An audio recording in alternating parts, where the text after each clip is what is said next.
Hi JP sir. నమస్తే Nishant. Namaste sir. Very nice to have you in our office sir. My pleasure.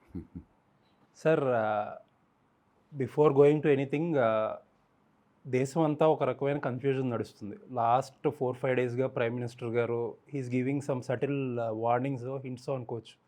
Work from home చేయాలంటున్నారు, gold 1 year కొనొద్దు అంటున్నారు, foreign expenses తగ్గించుకోమంటున్నారు.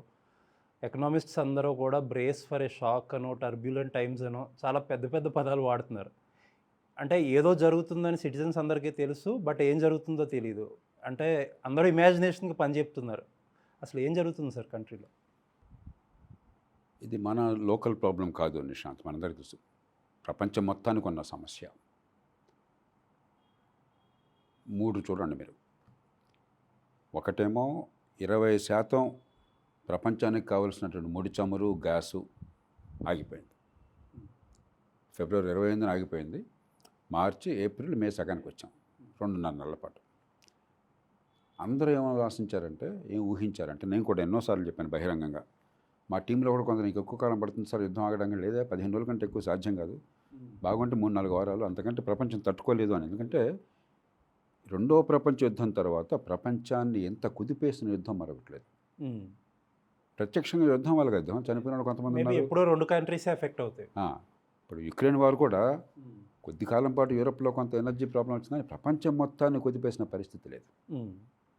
రెండో ప్రపంచ యుద్ధంలో ఎంత డిస్రప్షన్ జరిగిందో, అంత భయంకర మారణహోమం జరిగినటువంటి యుద్ధంలో ఈ లోకల్ యుద్ధం వల్ల ప్రపంచంలో అంత డిస్రప్షన్ జరిగింది. దాని పర్యవసానంగా ఏమైంది మీరు గమనిస్తే, మీకు ఆయిల్ ధరలు, ఆయిల్ ఏమో 20% తగ్గిపోయింది, 15% కనీసం మనకు మార్కెట్లో రావడం తగ్గిపోయింది. ఆయిల్ ఏంటి? ఎకనామిక్స్ స్టూడెంట్స్ ఏం చెప్తారు? ఇన్ఎలాస్టిక్ డిమాండ్ అంటారు. కొన్ని వస్తువులకి ప్రైస్ పెరిగితే డిమాండ్ తగ్గుతుంది. అవును. ఉదాహరణకి టొమాటోలు మార్కెట్ 60 రూపాయలు ఉన్నాయి. టొమాటో కాదు, వంకాయలు కొంటాం. టొమాటో కొనాల్సిన అవసరం ఉంది. అవును. మరి పిచ్చుంటే తప్ప. అంతే. అవును. కాబట్టి దీని బదులు ఇంకోటి చూసుకుంటాం మనం. ఆయిల్ అట్లా కాదే. ఆయిల్ లేకపోతే మీకు నడవదు. Inelastic demand. దాంతో ఏమవుతుంది? కొరత 15% ఉంటే రేటు రెట్టింపు 3 రెట్లు పెరుగుతుంది. అవును. $60 ఉన్నది ఇప్పుడు స్పాట్ మార్కెట్లో $140-150 వచ్చేసింది.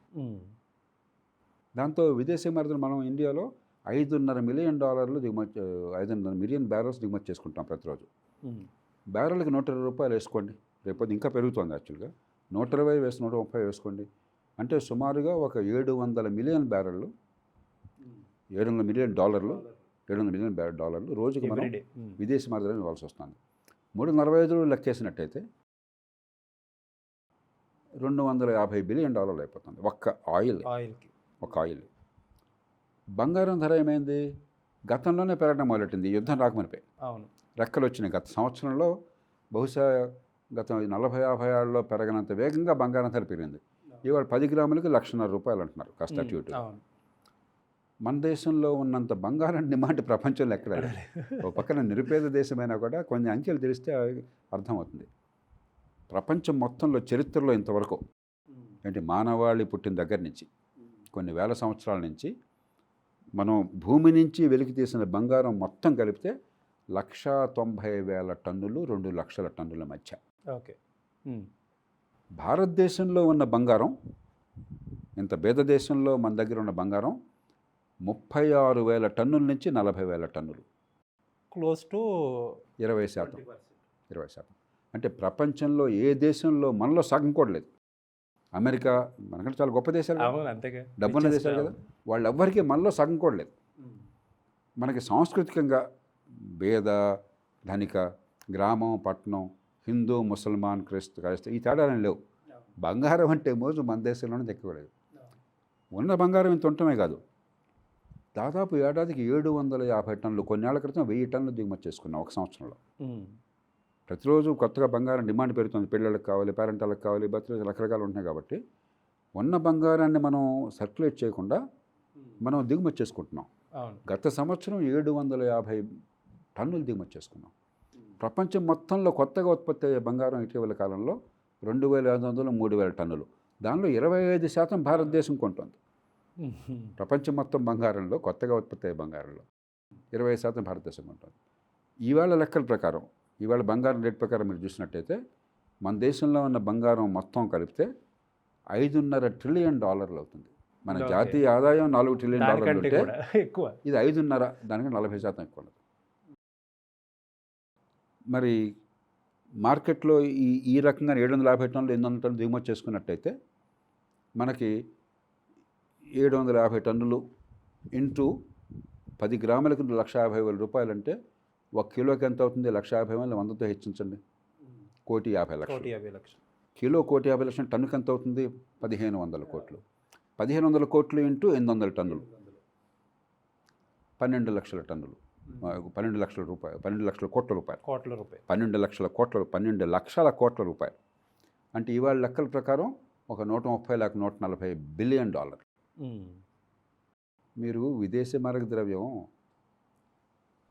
$250 బిలియన్ ఏమో ఆయిల్ కోసం ఖర్చు పెట్టి, $130 బిలియన్ ఏమో బంగారం కోసం ఖర్చు పెడితే ఇంక ఎరువులు కావాలి. ఎరువులు మనం చాలా దిగుమతి కావాలి. ఇంక ఇతర ఉత్పత్తులు దిగుమతులు కావాలి. మనకు అవసరమైన ఉన్నాయి. మందులు, ఇంటర్మీడియట్స్ దగ్గర నుంచి మన దేశం తొలుత నుంచి కూడా ఎగుమతులు తక్కువ, దిగుమతులు ఎక్కువ. ఎగుమతులు పెంచే ప్రయత్నం చేస్తున్నాం, దిగుమతులు కూడా పెరుగుతున్నాయి. కాలక్రమేణా ఎగుమతులు పెంచే ప్రయత్నం జరుగుతుంది. ట్రై చేస్తాం, కానీ టైం పడుతుంది. ఒక్కరోజు అనేది మారిపోయేది కాదు. చైనాలాగా కాదు. చైనా ఏమవుతుంది? ఎగుమతులు వాళ్ళకి దిగుమతుల కంటే చాలా ఎక్కువ. మేబీ వాళ్ళ కల్చర్లోనే ఆ మ్యానుఫ్యాక్చరింగ్ అనేది ఉంటుందేమో. అంటే గత 30 ఏళ్ళు కల్చర్ ఏం కాదు, గత 30 ఏళ్ళు అన్ని కరెక్ట్ అయిన పనులు చేశారు వాళ్ళు. ఓకే. మనం అన్ని తప్పైన పనులు చేసాం 40 ఏళ్లలో. ఇప్పుడు ఏదో ప్రయత్నం చేస్తున్నా దాని నుంచి బయటపడాలని చెప్పి. కాబట్టి చైనా ఇవాళ ప్రపంచానికే ఫ్యాక్టరీ అయింది. మనమే కాదు, అమెరికాని, జర్మనీని, ఇతర దేశాలు కూడా దడదలాడిచ్చేస్తుంది చైనా. ఓకే. మనం ఆ స్థాయికి వెళ్ళాలి. కాబట్టి మూడోది ఏమవుతుంది? ఆయిల్ ధరలు పెరిగిపోయేసరికి ప్రతి వస్తువు మీద ధరల ప్రభావం ఉంటుంది. రవాణా కావాలి కదా. అవును. కాబట్టి ఆయిల్ ధర పెరగగానే ధరల ద్రవ్యోల్బణం వస్తుంది, ధరల పెరుగుదల వచ్చేస్తుంది. కాబట్టి దేశం ఆర్థిక వ్యవస్థ గందరగోళంలో పడుతుంది. నాలుగోది ఏమవుతుంది? ఈ పరిస్థితి ఇట్లా ఉండేసరికి అంతర్జాతీయంగా మనకు వచ్చే పెట్టుబడులు ఆగిపోతాయి. పరిశ్రమల కోసం కానీ, ఇతర పద్ధతుల కోసం కానీ డాలర్లు ఆగిపోతే పెట్టుబడులు ఆగిపోతాయి. అవును. దీంతోపాటు మరో సంక్షోభం ఇప్పటిదాకా ఇంకా కాలేదు కానీ రావచ్చు రేపు పొద్దున. మన దేశం నుంచి 1 కోటి మందికి పైగా ఈ గల్ఫ్ దేశాల్లో ఉద్యోగాల్లో ఉన్నారు. పాపం చాలామంది చిన్న చిన్న ఉద్యోగాలు, కష్టపడేవాళ్ళు. వాళ్ళు ఈ దేశానికి ప్రతి ఏడాది $80-90 బిలియన్ డబ్బు తీసుకుంటారు, రెమిటెన్సెస్. రేపు పొద్దున ఉద్యోగాలు ఏమవుతాయి మనకు గ్యారెంటీ లేదు. ఎందుకంటే ఆ దేశాలు ఇరాన్ పుణ్యం అని చెప్పని అతలకొతం అయిపోతున్నాయి. ఇప్పటిదాకా హాయిగా ఉండి ఆధునిక యుగంలో అడుగులు వేస్తున్న దేశాలు ఈ ఇరాన్ గొడవ వల్ల అకస్మాత్తుగా పరిస్థితి అక్కడ గందరగోళమైంది. కాబట్టి ఇది ప్రపంచం మొత్తానికి సంక్షోభం, దాని ప్రభావం ప్రపంచం మొత్తం మీద ఉంది, ఖచ్చితంగా భారతదేశం మీద ఉంది. ఈ మాత్రం తట్టుకున్నాము అంటే ఇప్పటిదాకా కేవలం గత 10-15 ఏళ్లుగా ఆర్థిక క్రమశిక్షణ ఈ దేశంలో పాటించాం. ప్రపంచంలో ఏ పెద్ద దేశం పాటించినంతగా కాస్త పొదుపురతనాన్ని పాటించి, ఖర్చును అదుపు చేసి, పెట్టుబడులను పెంచి ఆర్థిక క్రమశిక్షణ పాటించాం. కాబట్టి సంక్షోభం వచ్చిన ఒక ఉదాహరణకి ఈ ఇరాన్ వారు రాగానే ప్రభుత్వం వెంటనే 45,000 కోట్లు అదనంగా ఫెర్టిలైజర్కి, మన ఎరువుల మీద సబ్సిడీ పెంచారు. ఎరువుల ధర పెరుగుతుంది. అట్లాగే గత 2 నెలలుగా మరి పెట్రోలు, డీజిల్ ధరలు పెంచకుండా ఆపారు. కానీ ఇవాళ ఏమవుతుంది?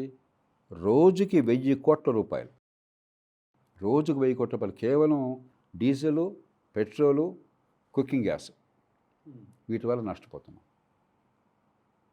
కాబట్టి ఖచ్చితంగా ఇది సంక్షోభ సమయం ప్రపంచానికి, మన దేశానికి కూడా. రెండో సమస్య ఏమిటి? ఈ సంక్షోభం ఎప్పుడు ఆగిపోతుందని గ్యారెంటీ లేదు. ఎంతకాలం ఉంటుందో తెలియదు. యుద్ధం యుద్ధంలో కాల్పులు జరిగిపోయింది. కాల్పులు వాళ్ళు చావట్ల మనం చంపుతున్నారు. ఆ గల్ఫ్ నుంచి మనకి రావాల్సినవి కూడా రావట్లేదు ప్రపంచం మొత్తానికి.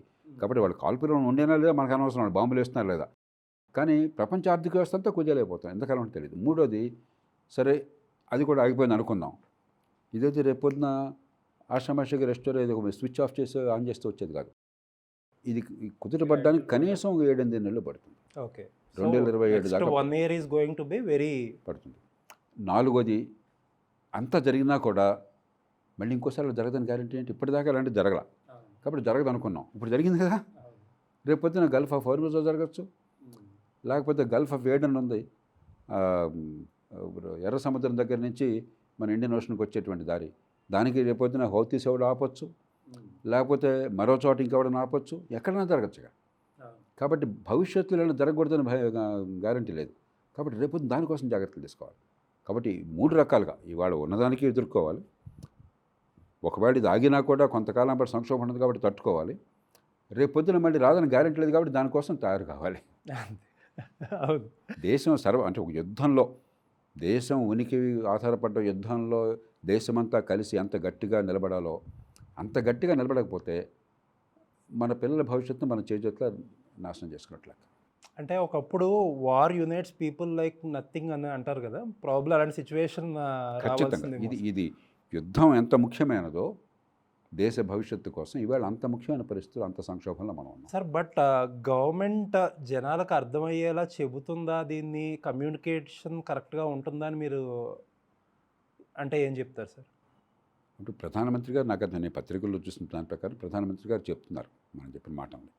కానీ మరింత విస్తృతంగా వాస్తవాలతో ఉదాహరణ బంగారం గురించి నేను చెప్పాను, అలాగే ఆయిల్ని గురించి చెప్పాను. వాస్తవాలతో అన్ని రకాల మాధ్యమాలు ఉపయోగించి ప్రజల్లో మంచి చర్చను ప్రవేశపెట్టాలి. ఇదైతే ప్రభుత్వానికి ప్రజలకి మధ్య పోరాటం కాదు, ప్రభుత్వానికి ప్రతిపక్షాలకు పోరాటం కాదు, భారతీయ సమాజానికి మన ఆర్థిక వ్యవస్థకి ప్రపంచంలో ఉన్న పరిస్థితులకి మధ్య పోరాటం. ఇది మన ప్రమేయం, మనం ఏం చేయలేము దాన్ని ఎలా తట్టుకోవాలని చెప్పనే తప్ప మీరు ఇవాళ మేట నొక్కితే అది ఆగేది కాదు, మీ చేతుల్లో ఏం లేదు. సార్, హోలిస్టిక్గా ఒక అప్రోచ్ అనేది కంట్రీ ఏం చేసుకోబోతుంది అనేది మీరు చెప్పారు. నేను ఒక ఇండివిజువల్ పర్స్పెక్టివ్లో అడుగుతున్నాను సార్. నేను ఒక మిడిల్ క్లాస్ ఫాదర్ని. I have a 9 to 5 job. చాలామంది దేశంలో చాలామంది ఇదే పద్ధతిలో ఉంటారు. నెక్స్ట్ 1 year లాక్డౌన్స్ అంటున్నారు, లాక్డౌన్స్ ఉండొచ్చు అవసరమైతే అంటున్నారు, లేకపోతే ఏ కారణంగా ఆల్రెడీ జాబ్స్ పోతున్నాయి చాలామందికి. నెక్స్ట్ 1 year నా ఫ్యామిలీ ప్లానింగ్ ఎలా ఉండాలి? So what should I do? మొట్టమొదటి ఇంధనం వాడకాన్ని మనం చేతనైన మేర పూర్తిగా తగ్గించలేం. ఆబ్వియస్లీ అవును. ఇప్పుడు ఉదాహరణకి నేను ఇక్కడికి మీ దగ్గరికి వచ్చినప్పుడు ఎలక్ట్రిక్ కార్లో, చిన్న ఎలక్ట్రిక్ కార్లో వచ్చాను. యుద్ధం వచ్చిన తర్వాత కాదు, గత కొన్నేళ్ళ నుంచి నేను ఎక్కడికి వెళ్ళినా ఆ కారులోనే. చాలామంది చాలా పెద్ద పెద్ద విమానం లాంటి కార్లు, పెద్ద డీజిల్ని తాగేసే కార్లు, పెట్రోల్ తాగేసే కార్లు వాడినా కూడా నేను మొదటి నుంచి అదే. ఎందుకని? ఇది మన విద్యుత్తు, మన బొగ్గు నుంచే వస్తుంది, డబ్బు మన దేశానికి పోతుంది, అందులో సౌర విద్యుత్ వస్తుంది, మనం ఎంతైనా ఉత్పత్తి చేసుకోవచ్చు. దిగుమతి చేసుకుని వాడి డాలర్లు ఇవ్వాల్సిన అవసరం ఏంటి మనకు లేనప్పుడు అని మొదటి నుంచి నాకు కాబట్టి ఈవేళ మనం అందరం ఇది పాటించాలి. ఓకే, మన పరిస్థితిని బట్టి వీలున్నంత మేరకు ఎలక్ట్రిక్ వెహికల్స్ వాడగలమా, లేకపోతే ఎలక్ట్రిక్ స్కూటర్లు వాడగలమా, ఒకవేళ వేరే మార్గం లేకపోయినట్టయితే పబ్లిక్ ట్రాన్స్పోర్ట్ ఎక్కువ వాడగలమా, దాన్ని బాగు చేసి మరి అవసరం లేనప్పుడు వాడుకున్న పొద్దుపడుతున్న. ఉదాహరణకి ఐస్ క్రీమ్ కావాలంటే 20 kilometers కార్లో వెళ్ళాల్సిన అవసరం లేదు కదా. మీ దగ్గర డబ్బులు ఉండొచ్చు, మీరు భరించే శక్తి మీకు ఉండొచ్చు. డీజిల్ ధరో లేకపోతే పెట్రోల్ ధరో ఓ 10-15 రూపాయలు పెరిగినా కూడా మీరు ఖర్చు పెట్టే శక్తి ఉండొచ్చు. కానీ దేశం కొంటుంది విలువైన విదేశీ మారుతున్న డాలర్లను ఖర్చు పెట్టి దేశం నష్టపోతుంది, రూపాయి పతనం అయిపోతుంది, ధరలు పెరిగిపోతున్నాయి. కాబట్టి వీలున్నంత మేరకు ఇంధనాన్ని తక్కువ వాడగలమా, కిచెన్ ఉంది, ఎల్పిజి బదులు ఎలక్ట్రిక్ స్టవ్లు ఎక్కువ వాడగలమా, ఎలక్ట్రిక్ ఎక్విప్మెంట్కి వెళ్ళగలమా, తర్వాత కిచెన్ కూడా ఊరికే అలా ఆన్ చేసి కూర్చోకుండా స్టవ్ అదిని పొదుపరితనంతో వాడగలమా. ప్రతి దానిలో కూడా మనందరం ఇప్పుడు గ్రామాల నుంచి మీరు గ్రామాల నుంచి వచ్చాను, నేను గ్రామాల నుంచి వచ్చాను. ఏ సంక్షోభం లేకున్నా కూడా రూమ్ నుంచి బయట రాగి వచ్చినప్పుడు నేను ఖచ్చితంగా మా ఆఫీస్లో ఇంట్లో కానీ ఫ్యాన్ లైట్ అన్నీ జాగ్రత్తగా ఆపుతాను. ఏసీ ఎండాకాలంలో తప్పదు, ఉన్నప్పుడు వాడాలి. కానీ ఏసీ రోజంతా వాడను, నేను చాలా పెయిన్ ఆశని. కాసేపు వాడి కొంచెం చల్లబట్టగా 24 degrees పెడతాను సెంటిగ్రేడ్. 24 కంటే తక్కువ అక్కర్లే మన టెంపరేచర్స్లో. మన 18 degrees 16 degrees పెట్టక్కర్లే మనం. 24 పెడతాను, కొంచెం చల్లబడ్డ తర్వాత కాసేపు ఆపేస్తాను. ఫ్యాన్ కొంచెం లోగా తిప్పుతుంటే చల్లగా సరిపోతుంది, మళ్ళీ అవసరం అయితే మళ్ళీ వేసుకుంటాను. అంటే చేతన మేరకు పొదుపరితనం నుంచి వచ్చిన సమాజం మనందరం, మన తల్లిదండ్రులు, మన తాత ముత్తాతలంతా కూడా పొదుపరితనం పాటించారు కాబట్టి మనం ఇక్కడ ఉన్నాం. కాబట్టి కొంత మన అవసరాలు చంపుకోవద్దు, కానీ పొదుపరితనాన్ని వీళ్ళని వరకు పాటించడం. బంగారం ఉంది, బంగారం వాడకం తగ్గిస్తే నష్టమే లేదు కదా. అలాగే ఉన్న బంగారాన్ని సర్క్యులేషన్లో తెచ్చామనుకోండి, ఉదాహరణ డబ్బు ఉంది, మన అవసరాలు తీరగా అదనంగా డబ్బు ఉంటే ఏం చేస్తున్నా బ్యాంకులో పెడతాం. ఆ బ్యాంకులో పెట్టినప్పుడు బ్యాంక్ ఏం చేస్తుంది, అవసరం ఉన్నాళ్ళుగా డబ్బులు ఇస్తుంది, మనకు కొంత వడ్డీ ఇస్తారు. ఎప్పుడు కావాలంటే అప్పుడు డబ్బు డ్రా చేసుకోవచ్చు. మనకి ప్రపంచంలో అతి ఎక్కువ బంగారం మన దగ్గర ఉంటే మనం ఇంకా ప్రతి సంవత్సరం 750 కొనుక్కోవటం ఏంటి? మనం కొంచెం అవసరం లేనప్పుడు దాన్ని తగ్గించాలి వాడకాన్ని.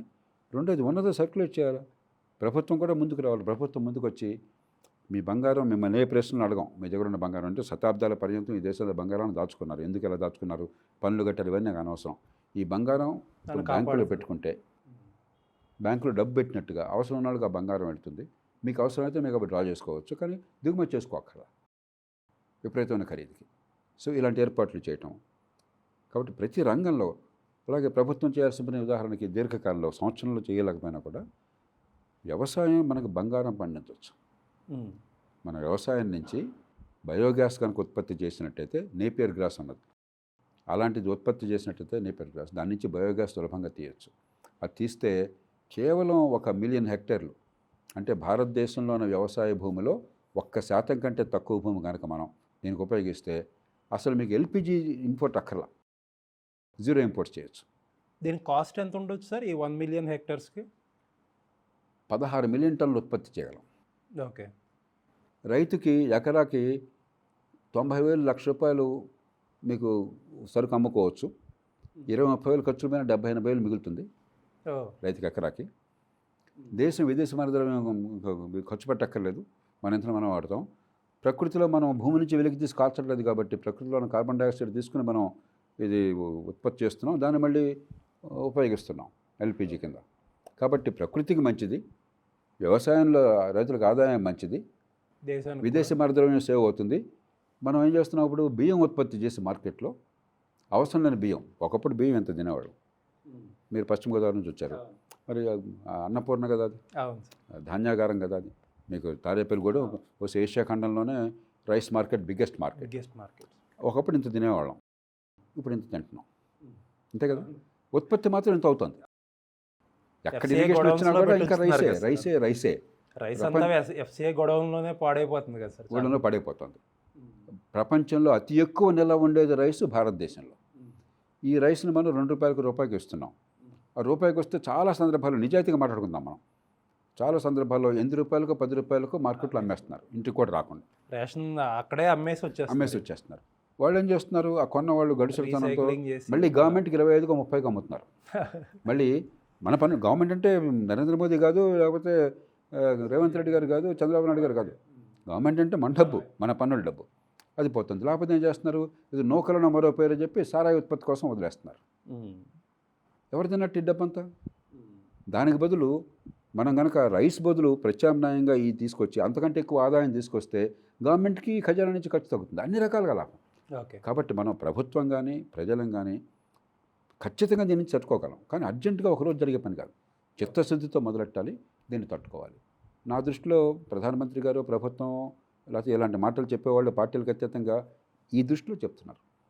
ఒక 10 ఏళ్ళు పోయేసరికి అసలు భారతదేశంలో మీకు పెట్రోల్ డీజిల్ కారు ఉండాల్సిన అవసరం లేదు. చైనా అద్భుతంగా సోలార్ పవర్కి వెళ్ళిపోయింది, అద్భుతంగా వెళ్ళిపోయింది. మనం కూడా ఈ మధ్యకాలంలో గట్టి ప్రయత్నం చేస్తున్నాం బాగా, కానీ మరింత వేగంగా వెళ్ళాలి. ఇప్పుడు ఈ ఇరాన్ యుద్ధం తర్వాత యుద్ధ ప్రాతిపదికన 10 ఏళ్లలో భారతదేశంలో కొత్తగా పెట్రోల్ డీజిల్ వెహికల్ అనేది ఉండకూడదు. సార్ మీరు చెప్పిందంతా బాగానే ఉంది సార్, బట్ నేను ఈ మధ్యన అబ్జర్వ్ చేస్తుంటే ప్రజల్లో ఒక ల్యాక్ ఆఫ్ ట్రస్ట్ అనేది ఎక్కువైపోయింది. ఫర్ ఎగ్జాంపుల్ దీని గురించి నేను ఎవరికైనా చెప్తే ఈవీ అడాప్టేషన్ గవర్నమెంట్ మంచి సబ్సిడీలు కూడా ఇస్తుంది కొనుక్కోండి అంటే వాళ్ళు అనే మాట ఏంటంటే, జియో ఫోన్ ఉంది, ఫస్ట్ ఫ్రీ అని చెప్పి అలవాటు చేశారు, తక్కువ అని అలవాటు చేశారు, తర్వాత ఇప్పుడు మోనోపలీ చేసి ఇదివరకటి కంటే కూడా ఎక్కువ గుంజుతున్నారు మన దగ్గర నుంచి. కంట్రీలో రేపొద్దున్న మళ్ళీ ఇదే ఈవీల మీద ట్యాక్స్ వేసి మన ముక్కు పిండి వసూలు చేస్తారు అని చెప్పి ఒక డిస్ట్రస్ట్ ఏదైతే ఉందో గవర్నమెంట్ మీద ఉంది. మనం రెండు విషయాలు గమనించాలి. జియో ఫోన్ ప్రైవేట్ సెక్టర్ కావచ్చు, గవర్నమెంట్ కావచ్చు, ఏది ఫ్రీగా రాదు. ఇక్కడ ఫ్రీగా ఇచ్చారంటే ఇంకొచ్చారు ఖర్చు అవుతాం. కాబట్టి సమాజంలో మనం అన్ని ఉచితంగా వస్తాయని ఆశించడం కరెక్ట్ కాదు. మన అదృష్టం కొద్దీ ఎలక్ట్రిక్ వెహికల్స్ ఏ స్టేజ్ వచ్చిందంటే పెద్ద సబ్సిడీలు లేకుండానే ఇప్పుడు వైబుల్. కానీ రియల్ ప్రాబ్లం ఏంటంటే ఎలక్ట్రిక్ వెహికల్స్కి ఛార్జింగ్ ఇన్ఫ్రాస్ట్రక్చర్. ఈ మధ్యకాలంలో మనకి ఎట్లాగైతే యూపీఐకి అన్ని ఇంటర్మోడల్ అన్నీ కలిపేసి చేశారో, ఛార్జింగ్ కూడా దేశమంతా ఉంచేట్టుగా ఒక విధానం రూపొందించారు. గట్టి ప్రయత్నాలు జరుగుతున్నాయి. యుద్ధ ప్రాతిపదికన దేశంలో ఎక్కడ ప్రయాణం చేసినా కూడా ఛార్జింగ్ నాకు ఉంది అంటే, ఇప్పుడు నేను ఎలక్ట్రిక్ కార్ వాడతాను, ఒక యూనిట్కి నాకు 8 కిలోమీటర్లు వస్తుంది. ఓకే, కనీసం 7 కిలోమీటర్లు వస్తుంది. మహా అయితే 10 రూపాయలు, బాగా ఎక్కువ వేసుకుంటే 10 రూపాయలు అంటే రూపాయి పావాలా. డీజిల్ పెట్రోల్ వాడితే ఇవాళ రేట్లలో నాకు ఎంత పడుతుంది? కాబట్టి మనం బోలెంత సేవ్ చేస్తున్నాం, అదే రేటుకి మనకి ఈ వెహికల్ వస్తుంది. కాబట్టి మరి ఇక ప్రభుత్వం నుంచి సబ్సిడీలు ఎక్స్పెక్ట్ చేయొద్దు, కానీ ప్రభుత్వం నుంచి ఖచ్చితంగా ఛార్జింగ్ ఇన్ఫ్రాస్ట్రక్చర్ ఏర్పాటు చేసే బాధ్యత ప్రభుత్వం. డబ్బులు కడతాం మనం ఫ్రీగా ఎలక్ట్రిసిటీ అడగట్లే. మనం నాకు ఇంట్లో రూపాయి పడితే అక్కడ ₹2 పడుతుందేమో, ఎందుకంటే వాడు ఎక్కడి నుంచి తీసుకొస్తున్నాడు కదా, దానికి ఇన్ఫ్రాస్ట్రక్చర్ కావాలి, వాడికి యంత్రాలు కావాలి కాబట్టి. కానీ చాలా తక్కువ ఖర్చుతో చేయొచ్చు.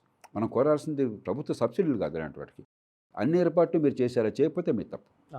ఉదాహరణకి ఎల్పిజి ఆల్రెడీ బయోగ్యాస్ కొట్టడానికి సిద్ధంగా ఉన్నాను, మరి బయోగ్యాస్కి నువ్వు ఈ ప్లాంట్ ఎందుకు పెట్టాలా? కాంట్రాక్ట్ ఫార్మింగ్తో చేయించాలి కదా, నేపియర్ గ్రాస్ ఉత్పత్తి పెంచాలి కదా. ఇది మన ప్రభుత్వాన్ని నిలదీయాలి. అంతేగాని ఫ్రీగా ఇవ్వాలని కోరితే ఎవరు ఎక్కడ ఖజానా నుంచి పోతుంది, కానీ ఎక్కడి నుంచి ఫ్రీగా రాదు కదా. అంతే కదా సార్. గోల్డ్ గురించి మీరు చాలా డీటెయిల్గా చెప్పారు. నేషనల్ పర్స్పెక్టివ్ ఒకవైపు ఉంటే, ఒక సెల్ఫిష్ మిడిల్ క్లాస్ పర్సన్ గురించి మాట్లాడదాం సార్. మనం ట్రెడిషనల్గా గోల్డ్ అనేది ఒక స్త్రీధనం కింద మనం ఇస్తాం. మన పెద్దలు కూడా నువ్వు ఏదైనా అమ్ముకో కానీ గోల్డ్ కొనుక్కో, నీకు కష్ట సమయంలో గవర్నమెంట్ వచ్చి పట్టుకెళ్ళలేదు నీ దగ్గర నుంచి, లేకపోతే ఏమీ చేయలేదు, ఏదో ఒక టైంలో గోల్డ్ పెరుగుద్ది, నీకు గోల్డ్ అమ్ముకుంటే నువ్వు నీ లైఫ్ని లీడ్ చేయగలవని మనకి ట్రెడిషనల్గా మనకి నూరు పోసి మనకి గోల్డ్ అనేదాన్ని మన మైండ్ సెట్లోకి తీసుకొచ్చారు. చాలామంది వెన్ టు బై గోల్డ్ అంటే now is the best time అంటారు. మనం లాస్ట్ 4 yearsలో చూస్తూనే ఉన్నాం. మనం ప్రధానమంత్రి గారు ఇంపోర్ట్ డ్యూటీ కూడా పెంచారు, 15% పెంచారు. Government is trying to discourage.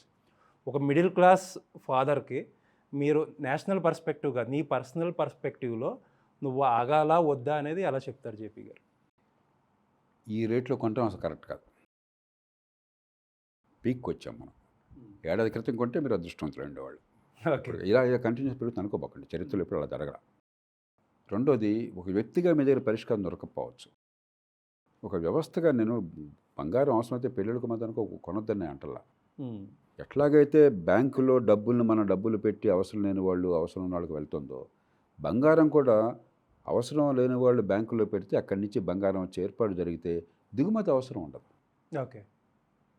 మూడోది, మీరు అన్నారు ఆ డబ్బు ఉంటే ఇప్పుడు సంక్షోభం వస్తే, మనకి సమస్య వస్తే బంగారం ఉంటుందని. మనం సంక్షోభం వస్తే బంగారం వాటలా, మళ్ళీ సంక్షోభంలో కూరుకుపోతున్నాం 190 సందర్భాల్లో. ఏనాడు బంగారం ఆదుకుంటుంది, ఎవరు ఎంతమందిని ఆదుకుంటుంది? ఇప్పుడు ఈ డబ్బే కనుక దీన్నే కనుక బ్యాంకులో పెట్టి మానిటైజ్ చేసామనుకోండి, అది రూపాయల మనకు వచ్చింది, రేపొద్దున మళ్ళీ బంగారం తీసుకోవచ్చు అనుకోండి, గోల్డ్ లోన్స్తో మరింత విరివిగా చేసామనుకోండి.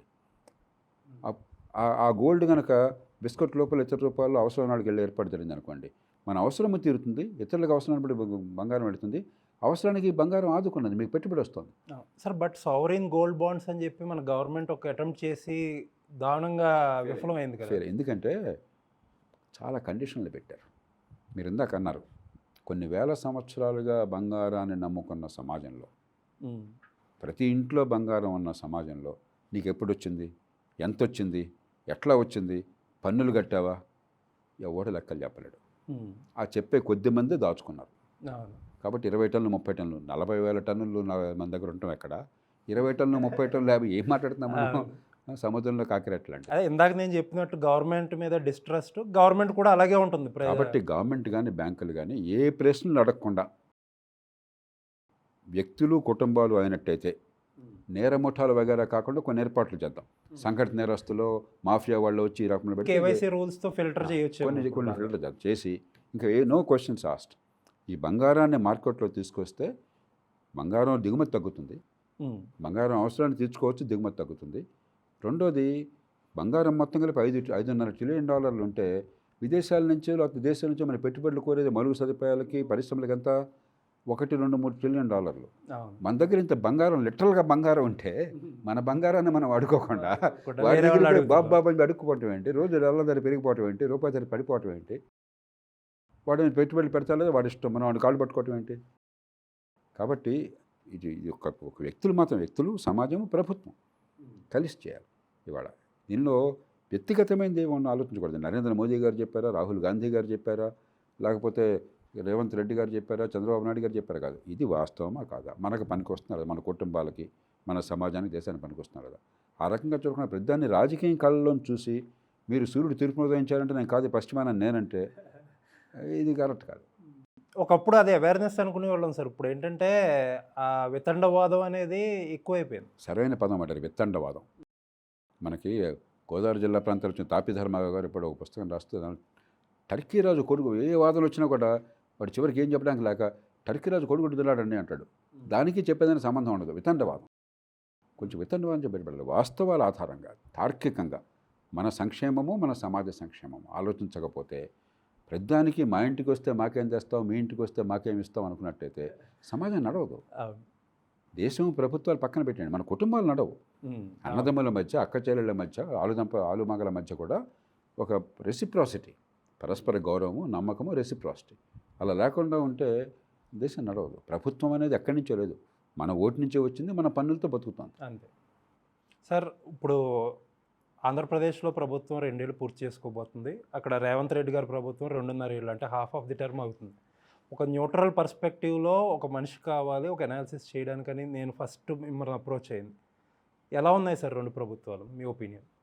2 కొంచెం వేరువేరుగా చూడాలి. ఆంధ్రప్రదేశ్లో ఏమైంది, 5 ఏళ్ళు బాగా సంక్షేమాన్ని బాగా అమలు చేశారు జగన్ రెడ్డి ప్రభుత్వం. కానీ సంక్షేమం తప్ప ఇంకో పరిపాలన లేదని చెప్పని ఒక విచిత్రమైన వితండవాదాన్ని తీసుకొచ్చారు. దేశంలో ఏ రాష్ట్రంలోనూ ఏ పార్టీ ఆ వాదన చేయాలి. అసలు సంక్షేమం ఎందుకు, అది పెత్తందారుల కోసం. సంక్షేమం ఎందుకు కావాలా, సంక్షేమం కాదు, అభివృద్ధి ఎందుకు, మౌలిక సదుపాయాలు ఎందుకు, సంక్షేమం చాలు, బటన్ నొక్కుతున్నాం అని చెప్పని. ప్రజలకి సంక్షేమం కావాలన్న కోరిక ఉంది, కానీ సంక్షేమం చాలదు, మా పిల్లల బతుకులు బాగుపడాలంటే పెట్టుబడులు, మౌలిక సదుపాయాలు కావాలని అర్థమైంది. రెండోది ఏమైంది, ఆంధ్రప్రదేశ్లో అన్ని ప్రభుత్వాల్లో అవినీతి ఉన్నది. మనకి చట్టబద్ధ పాలన అది బడితున్నాడు, బరే మన దేశంలో, మనందరికీ తెలుసు. అన్ని రాష్ట్రాలు అదే పరిస్థితి, ఏ పార్టీ ఉన్నా కూడా. ఆంధ్రప్రదేశ్లో కొంచెం బరి తెగించారు, గీత దాటారు. ఒక గూండా రాజ్యం అన్నది మనకేం బతుకుతే వేరే మార్గం లేదనే పరిస్థితి కల్పించారు. నా దృష్టిలో దానికి ఈ రెంటిని వ్యతిరేకంగా ప్రజలు ఓటేశారు. ఎంత మేరకు ఈ కొత్త ప్రభుత్వం లేకపోతే ఇప్పుడు ఉన్న ప్రభుత్వం దాన్ని మార్చింది. మౌలిక సదుపాయాల కల్పనకి, పెట్టుబడులకి పెద్ద పెట్టవలసిన మాట వాస్తవం. కానీ చంద్రబాబు నాయుడు గారికి ఆ క్రెడిబిలిటీ ఉండదు, ఆ చరిత్ర ఉండదు, ఆ నమ్మకం ఉండదు. అంతవరకు ఓకే. కానీ ఏం చేశారు, రాజకీయ భయం వల్ల, వచ్చే ఎన్నికల్లో మళ్ళీ ఓడిపోతామన్న భయం వల్ల ఆ సంక్షేమాన్ని మరిన్ని రెట్లు పెంచి లేని డబ్బుని దానికి ఖర్చు పెట్టే పరిస్థితిలో ఉన్నారు. దాంతో రాష్ట్రం ఆర్థికంగా చాలా చాలా సంకట స్థితిలో ఉన్నది. ఈ ప్రభుత్వం వచ్చేనాటికే సంకటంలో ఉన్నది, ఇప్పుడు మరింత సంకటంలోకి జారిపోతున్నది. అంచేత ఎక్కడో ఒక చోట కనీసం ఒక రూల్ పెట్టుకోవాలి. మనం సంక్షేమం ఎంతైనా చేద్దాం, ప్రభుత్వం ఖర్చులు జీతభత్యాల కోసం కానీ, పెన్షన్ల కోసం కానీ, పరిపాలన వ్యయం కోసం ఎంతైనా ఖర్చు పెడదాం. కానీ మన డబ్బులతోనే, అప్పు చేసి పప్పు కూడా ఉండకూడదు. అప్పు చేసిన డబ్బు ఖచ్చితంగా పిల్లల కోసం ఆస్తులను కూడా పెట్టాలి, పెట్టుబడులు రావాలి, మౌలిక సదుపాయాలు పెరగాలి. ఆ ఒక్క రూల్ పెట్టిన దాన్ని కనుక అమలు చేసేటైతే ఒక కుదుటికి వస్తుంది. ఎందుకంటే ఆర్థిక అభివృద్ధి జరుగుతున్నప్పుడు అప్పుల భారం కాలక్రమేణా కనుక మీరు అదనపు అప్పుల్ని కనుక కేవలం మీరు పెట్టుబడులకే పెట్టినట్టయితే, రోజువారీ ఖర్చులకు కాకుండా, ఇంకా లోటు లేకుండా ఉన్నట్టయితే కొంతకాలం అదుపులోకి వస్తుంది. అలా కాకుండా ప్రతిరోజు కూడా ఇంకా లోటు తవ్వుతూ ఉంటే ఇక బావి నుంచి బయటపడలేదు. ఇది ఆంధ్రప్రదేశ్ పరిస్థితి. మిగతా విషయాల్లో పెద్ద తేడాలు. అధికార కేంద్రీకరణ అప్పుడు ఉంది, ఇప్పుడు ఉంది. అవినీతి అప్పుడు ఉంది, ఇప్పుడు ఉంది. మనం చాలా ఫ్రాంక్గా మాట్లాడుకుందాం. ఏ పార్టీ అయినా 30 కోట్లు ఖర్చు పెట్టడము, డబ్బులు ఇది కదా మన రాజకీయ సంస్థ అది కదా. Telangana, Andhra Pradesh, Karnataka acceptable levels of corruption. ఇప్పుడు దాకా తమిళనాడు మరి ఒక వాళ్ళల్లో చిక్కుకున్నారు. ఇక తెలంగాణ పరిస్థితి ఏమిటి, బీఆర్ఎస్ ప్రభుత్వం చాలా లోపాలు ఉన్నాయి. సరే, కుటుంబ పాలన, అధికార కేంద్రీకరణ, అవినీతి ఇవన్నీ ఉన్నాయి. కానీ ఆంధ్రప్రదేశ్, తెలంగాణ అన్న తేడా లేకుండా రాష్ట్ర విభజన తర్వాత ఆ వైషమ్యాలను తొలగించేశారు పూర్తిగా. రెండోది, కొంతమేరకు అటు సంక్షేమాన్ని గట్టిగా అమలు చేస్తూనే అభివృద్ధికి కూడా కొంత సమతూకాన్ని పాటించారు. కాబట్టి మీరు నిజాయితీగా మాట్లాడితే హైదరాబాద్ నగరం కావచ్చు, తెలంగాణ మౌలిక సదుపాయాలు కావచ్చు, ఆర్థిక అభివృద్ధి పెట్లు వేయడం కావచ్చు, ఒకప్పుడు చంద్రబాబు నాయుడు గారు మొదలుపెట్టినటువంటి హైదరాబాద్ అభివృద్ధి, రాజశేఖర దగ్గర కొనసాగించిన అభివృద్ధి దాన్ని కొనసాగించడం కావచ్చు జరిగింది. తెలంగాణలో కొత్తగా వచ్చిన కాంగ్రెస్ ప్రభుత్వం ఏమైంది, జగన్ రెడ్డి లాగా అభివృద్ధికి వ్యతిరేకంగా ప్రవర్తించట్లేదు, మాట్లాడట్లేదు. కానీ సంక్షేమానికే పెద్దపీట వేసి పచ్చగా ఉన్న రాష్ట్రం, 2014 కొత్త రాష్ట్రం ఏర్పడ్డప్పుడు చాలా సంపన్న రాష్ట్రం, దేశంలో అతి ఎక్కువ మిగులున్న రాష్ట్రం. ఆ రాష్ట్రం నెల జీతాలు ఇవ్వడం అట్లాగనే పరిస్థితికి వచ్చారు. ఈ మధ్యకాలంలో హైకోర్టులో కేసులు ఉన్నాయని నేను పేపర్లో చూశాను. ఏమిటి, రిటైర్ అయిపోయిన ఉద్యోగులకు పాపం వాళ్ళకి రిటైర్మెంట్ బెనిఫిట్స్ డబ్బులు ఇవ్వక, అది వాళ్ళ హక్కు. అది రిటర్న్ ఉన్నప్పుడు ఇవ్వక వాళ్ళు కోర్టులకు వెళ్ళాల్సి వచ్చింది. ఇప్పుడు ఏదో దశల వారీగా ఇన్స్టాల్మెంట్స్లో కడతామని చెప్తున్నారు. అలాగే మరి ఎప్పుడు రాజశేఖర రెడ్డి గారి కాలం నుంచి మనకి ఈ ఫీ రీయింబర్స్మెంట్ స్కీమ్ ఉన్నది. ఈ కాలేజీలకు వేల కోట్ల రూపాయలు బకాయిలని మేము పొమ్మని మండేస్తున్నారు.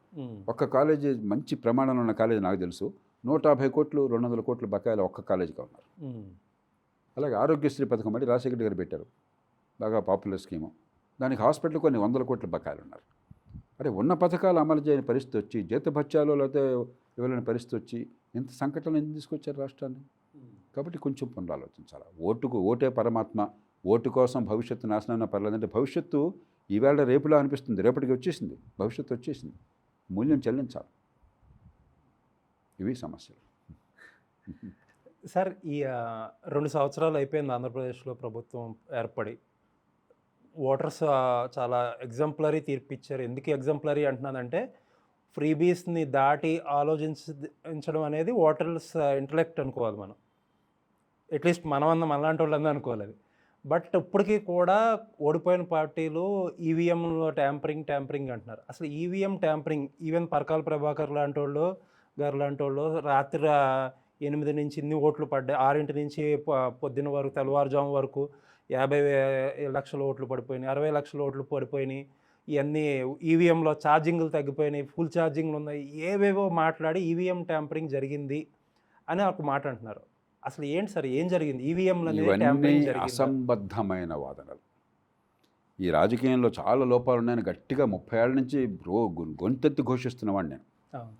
ఎన్నో లోపాలు బయట పెట్టినవాడిని నేను. కానీ లోపం అన్నది బ్యాలెట్ బాక్సుల్లో కాదు, ఈవీఎంలో కాదు, పోలింగ్ బూత్లో కాదు. ఇవన్నీ పచ్చి అవాస్తవాలు. ఓడిపోయిన ప్రతిసారి కొన్ని పార్టీలు ఆరోపణలు చేస్తుంటాయి. చంద్రబాబు నాయుడు గారు ఇంత టెక్నాలజీ గురించి మాట్లాడే మనిషి గతంలో ఓడిపోగానే 2004లో ఓడిపోగానే ఈవీఎంలలో అని చెప్పి కోర్టుకు వెళ్ళాడు ఆయన. కోర్టు తిరస్కరించింది. జయలలిత గారు 2006లో అనుకుంటున్నాం ఓడిపోగానే ఆవిడ కోర్టుకు వెళ్ళింది, కోర్టు తిరస్కరించింది. అమరీందర్ సింగ్ పంజాబ్లో ఓడిపోగానే ఆయన కోర్టుకు వెళ్ళాడు ఈవీఎంలలో, కోర్టు తిరస్కరించింది. ఈ ముగ్గురు ఎందుకు చెప్తున్నా అంటే ముగ్గురు పేర్లు మళ్ళీ ఈ ముగ్గురు తర్వాత ఎన్నికల్లో ఢంకా బజాయించి ఈవీఎంలతో గెలిచారు. అంటే మీరు గెలిస్తే ఈవీఎంలు ఓకే, మీరు ఓడిపోతే బాగలేదు. విజయ్ ఉన్నాడు, ఆయనకి పాపం ఏ రాజకీయ బలం ఉన్నది? ప్రజలు ఆదరించి ఓటేశారు. కానీ అక్కడ అధికారంలో ఉందేమో డిఎంకే, జాతీయ స్థాయి అధికారంలో ఉందేమో ఎన్డీఏ. మరి ఇద్దరు కనుక ఈవీఎంలు రిగ్గింగ్ చేసే కెపాసిటీ ఉండి చేయాలన్న కోరిక చేస్తే అసలు విజయ్కి ఛాన్స్ ఎక్కడ వస్తుంది? ఎట్లా వచ్చిందంటారు మీరు? కాబట్టి ఇవన్నీ కూడా అసంబద్ధమైనటువంటి ఆలోచనలు. మీరు ఇందాకన్నారే అపనమ్మకం బాగా చోటు చేసుకున్నది. దానికి కారణాలు ఉన్నాయి. ఎన్నికల్లో పోటీ చేసే వాళ్ళు డబ్బులు ఖర్చు పెట్టడం, అవినీతికి పాల్పడడం, అధికార దుర్వినియోగము, చట్టబద్ధ పాలన లేకుండా, బడుతున్నాడు భార్య కాబట్టి ఇవన్నీ ఉన్నాయి దేశంలో. అధికార కేంద్రీకరణ. మనం దానికి పరిష్కారాలు వెదక్కుండా, నిజంగా రాజకీయంలో ఉన్న సమస్యలకు పరిష్కారాలు వెదక్కుండా 30 కోట్లు ఖర్చు ఆపటం ఎట్లాగా? ఏ పార్టీ ఓడి వచ్చినా అందరూ చేస్తున్నారు కదా, అది ఆలోచించట్లా మనం. Normalised corruption. ఈడు కాకుండా ఆడొస్తే బ్రహ్మాండంగా ఉంటుంది. ఈవీఎంలు కన్నా మారితే ఆడొచ్చేవాడు. ఫస్ట్ ఆఫ్ ఆల్ ఎవడొచ్చినా ఒకటే జరిగేది. ఎందుకంటే ఈ 30 కోట్లు ఖర్చు పెట్టి వచ్చినాడే కదా, అంతే కదా. అది మనం మసిబూసి మాలాడికాయ చేసి ఏదో అద్భుతం ఉన్నట్టుగా అంటిస్తున్నాం.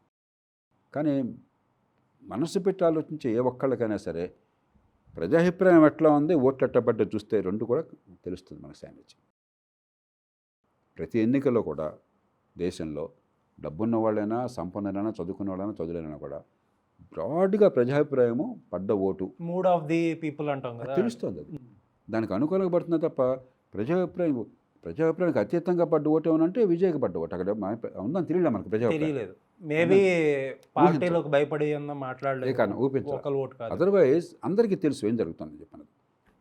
మరి అలా జరుగుతున్నప్పుడు అసలు సమస్యను పక్కన పెట్టేసి ఇవన్నీ కూడా వక్ర భాష్యాలు చెప్పటం. మనకేంటంటే కాన్స్పిరసీ థియరీస్ అంటే మనకు చాలా ఇష్టం. ఏదో కుట్ర ఉందని చెప్పినది. చాలా కాలం క్రితం ఉదాహరణకి లాల్ బహదూర్ శాస్త్రి తాష్కెంట్లో చనిపోయినాడు. ఇండియా పాకిస్తాన్ యుద్ధంతో గొప్ప నాయకుడు ఆయన. జై జవాన్ జై కిసాన్ అన్నాడు. మనందరికీ ఇప్పుడు కూడా ప్రేమాస్పది. ఆయన నిరాడంబరత, నిజాయితీ అంటే ఈ ప్రజలను ఆకట్టుకున్నది. ఆయన చనిపోయినాడు దురదృష్టం కొద్దీ, గుండె చోటుతో. చాలామంది ఇందిరాగాంధీ ఆయన చంపేసిందని చెప్పిన వాదించేవాళ్ళు. అవును, ఎప్పటికీ నమ్మేవాళ్ళు ఉంటారు. ఈ కాన్స్పిరసీ థియరీస్ అంటారు. అమెరికాలో చంద్రమండలంకి వెళ్ళలేదండి అసలు, అదంతా స్టేజ్డ్ అంటారు. ఇప్పుడు కూడా ఉన్నాడు, వాడికి ఏం చెప్తాం మనం? కాబట్టి ఇవన్నీ కూడా విత్తండ వాదనలు. సార్, అమరావతి విషయానికి వస్తే అధికార పార్టీ ఏదైతే ఉందో ఇది సెల్ఫ్ ఫైనాన్సింగ్ ప్రాజెక్టు, దానికే సరిపోతుందని అంటారు. జగన్ గారు 20 ఇయర్స్ అయినా ఇది పూర్తి కాదు, మావిగన్ అని చెప్పి ఒక ఆల్టర్నేటివ్ చెప్పారు. అమరావతి అని ఒక జరిగింది, తర్వాత 3 రాజధానులని ఒక జరిగింది, ఇప్పుడు మావిగన్ అంటూ ఒకటి వచ్చింది. ఇన్ని సంవత్సరాలు 2014 తర్వాత 26లో ఉన్నాం మనం. ఇంకా రాజధాని అనే దాని మీద ఒక క్లారిటీ లేదు. సరే పార్లమెంట్‌కి వెళ్ళి దౌర్భాగ్యం కొద్దీ మనం వెళ్ళి తెచ్చుకుందాం. దౌర్భాగ్యం అంటే పార్లమెంట్కి వెళ్ళాల్సి వచ్చిందంటే 3 విషయాలు. ఈ మాట గతంలో కూడా చెప్పాను, కొందరు నొచ్చుకున్నారు, కానీ మళ్ళీ చెప్పాలి. ఎన్నిక విప్లవం కాదు. తెలంగాణలో కాంగ్రెస్ పార్టీ వచ్చింది టీఆర్ఎస్ స్థానంలో, కర్ణాటకలో బీజేపీ స్థానంలో కాంగ్రెస్ వచ్చింది, ఆంధ్రప్రదేశ్లో జగన్ పార్టీ బదులు టీడీపీ వచ్చింది. అది విప్లవం కాదు, పాలన నిరంతరం కొనసాగే ప్రక్రియ. ఎవరినో కొత్త ప్రభుత్వం వచ్చి గతంలో చేసిన అప్పులన్నీ తూచన్నాడు అనుకోండి, ప్రభుత్వం డామ్మని కూలిపోతుంది. అవును. కాబట్టి మీరు రాజులు కాదు, చక్రవర్తులు కాదు, మీరు మనుషులు. ప్రజలు ఓటేస్తే కూర్చుంటే అలా ఇంటికి వెళ్తారు.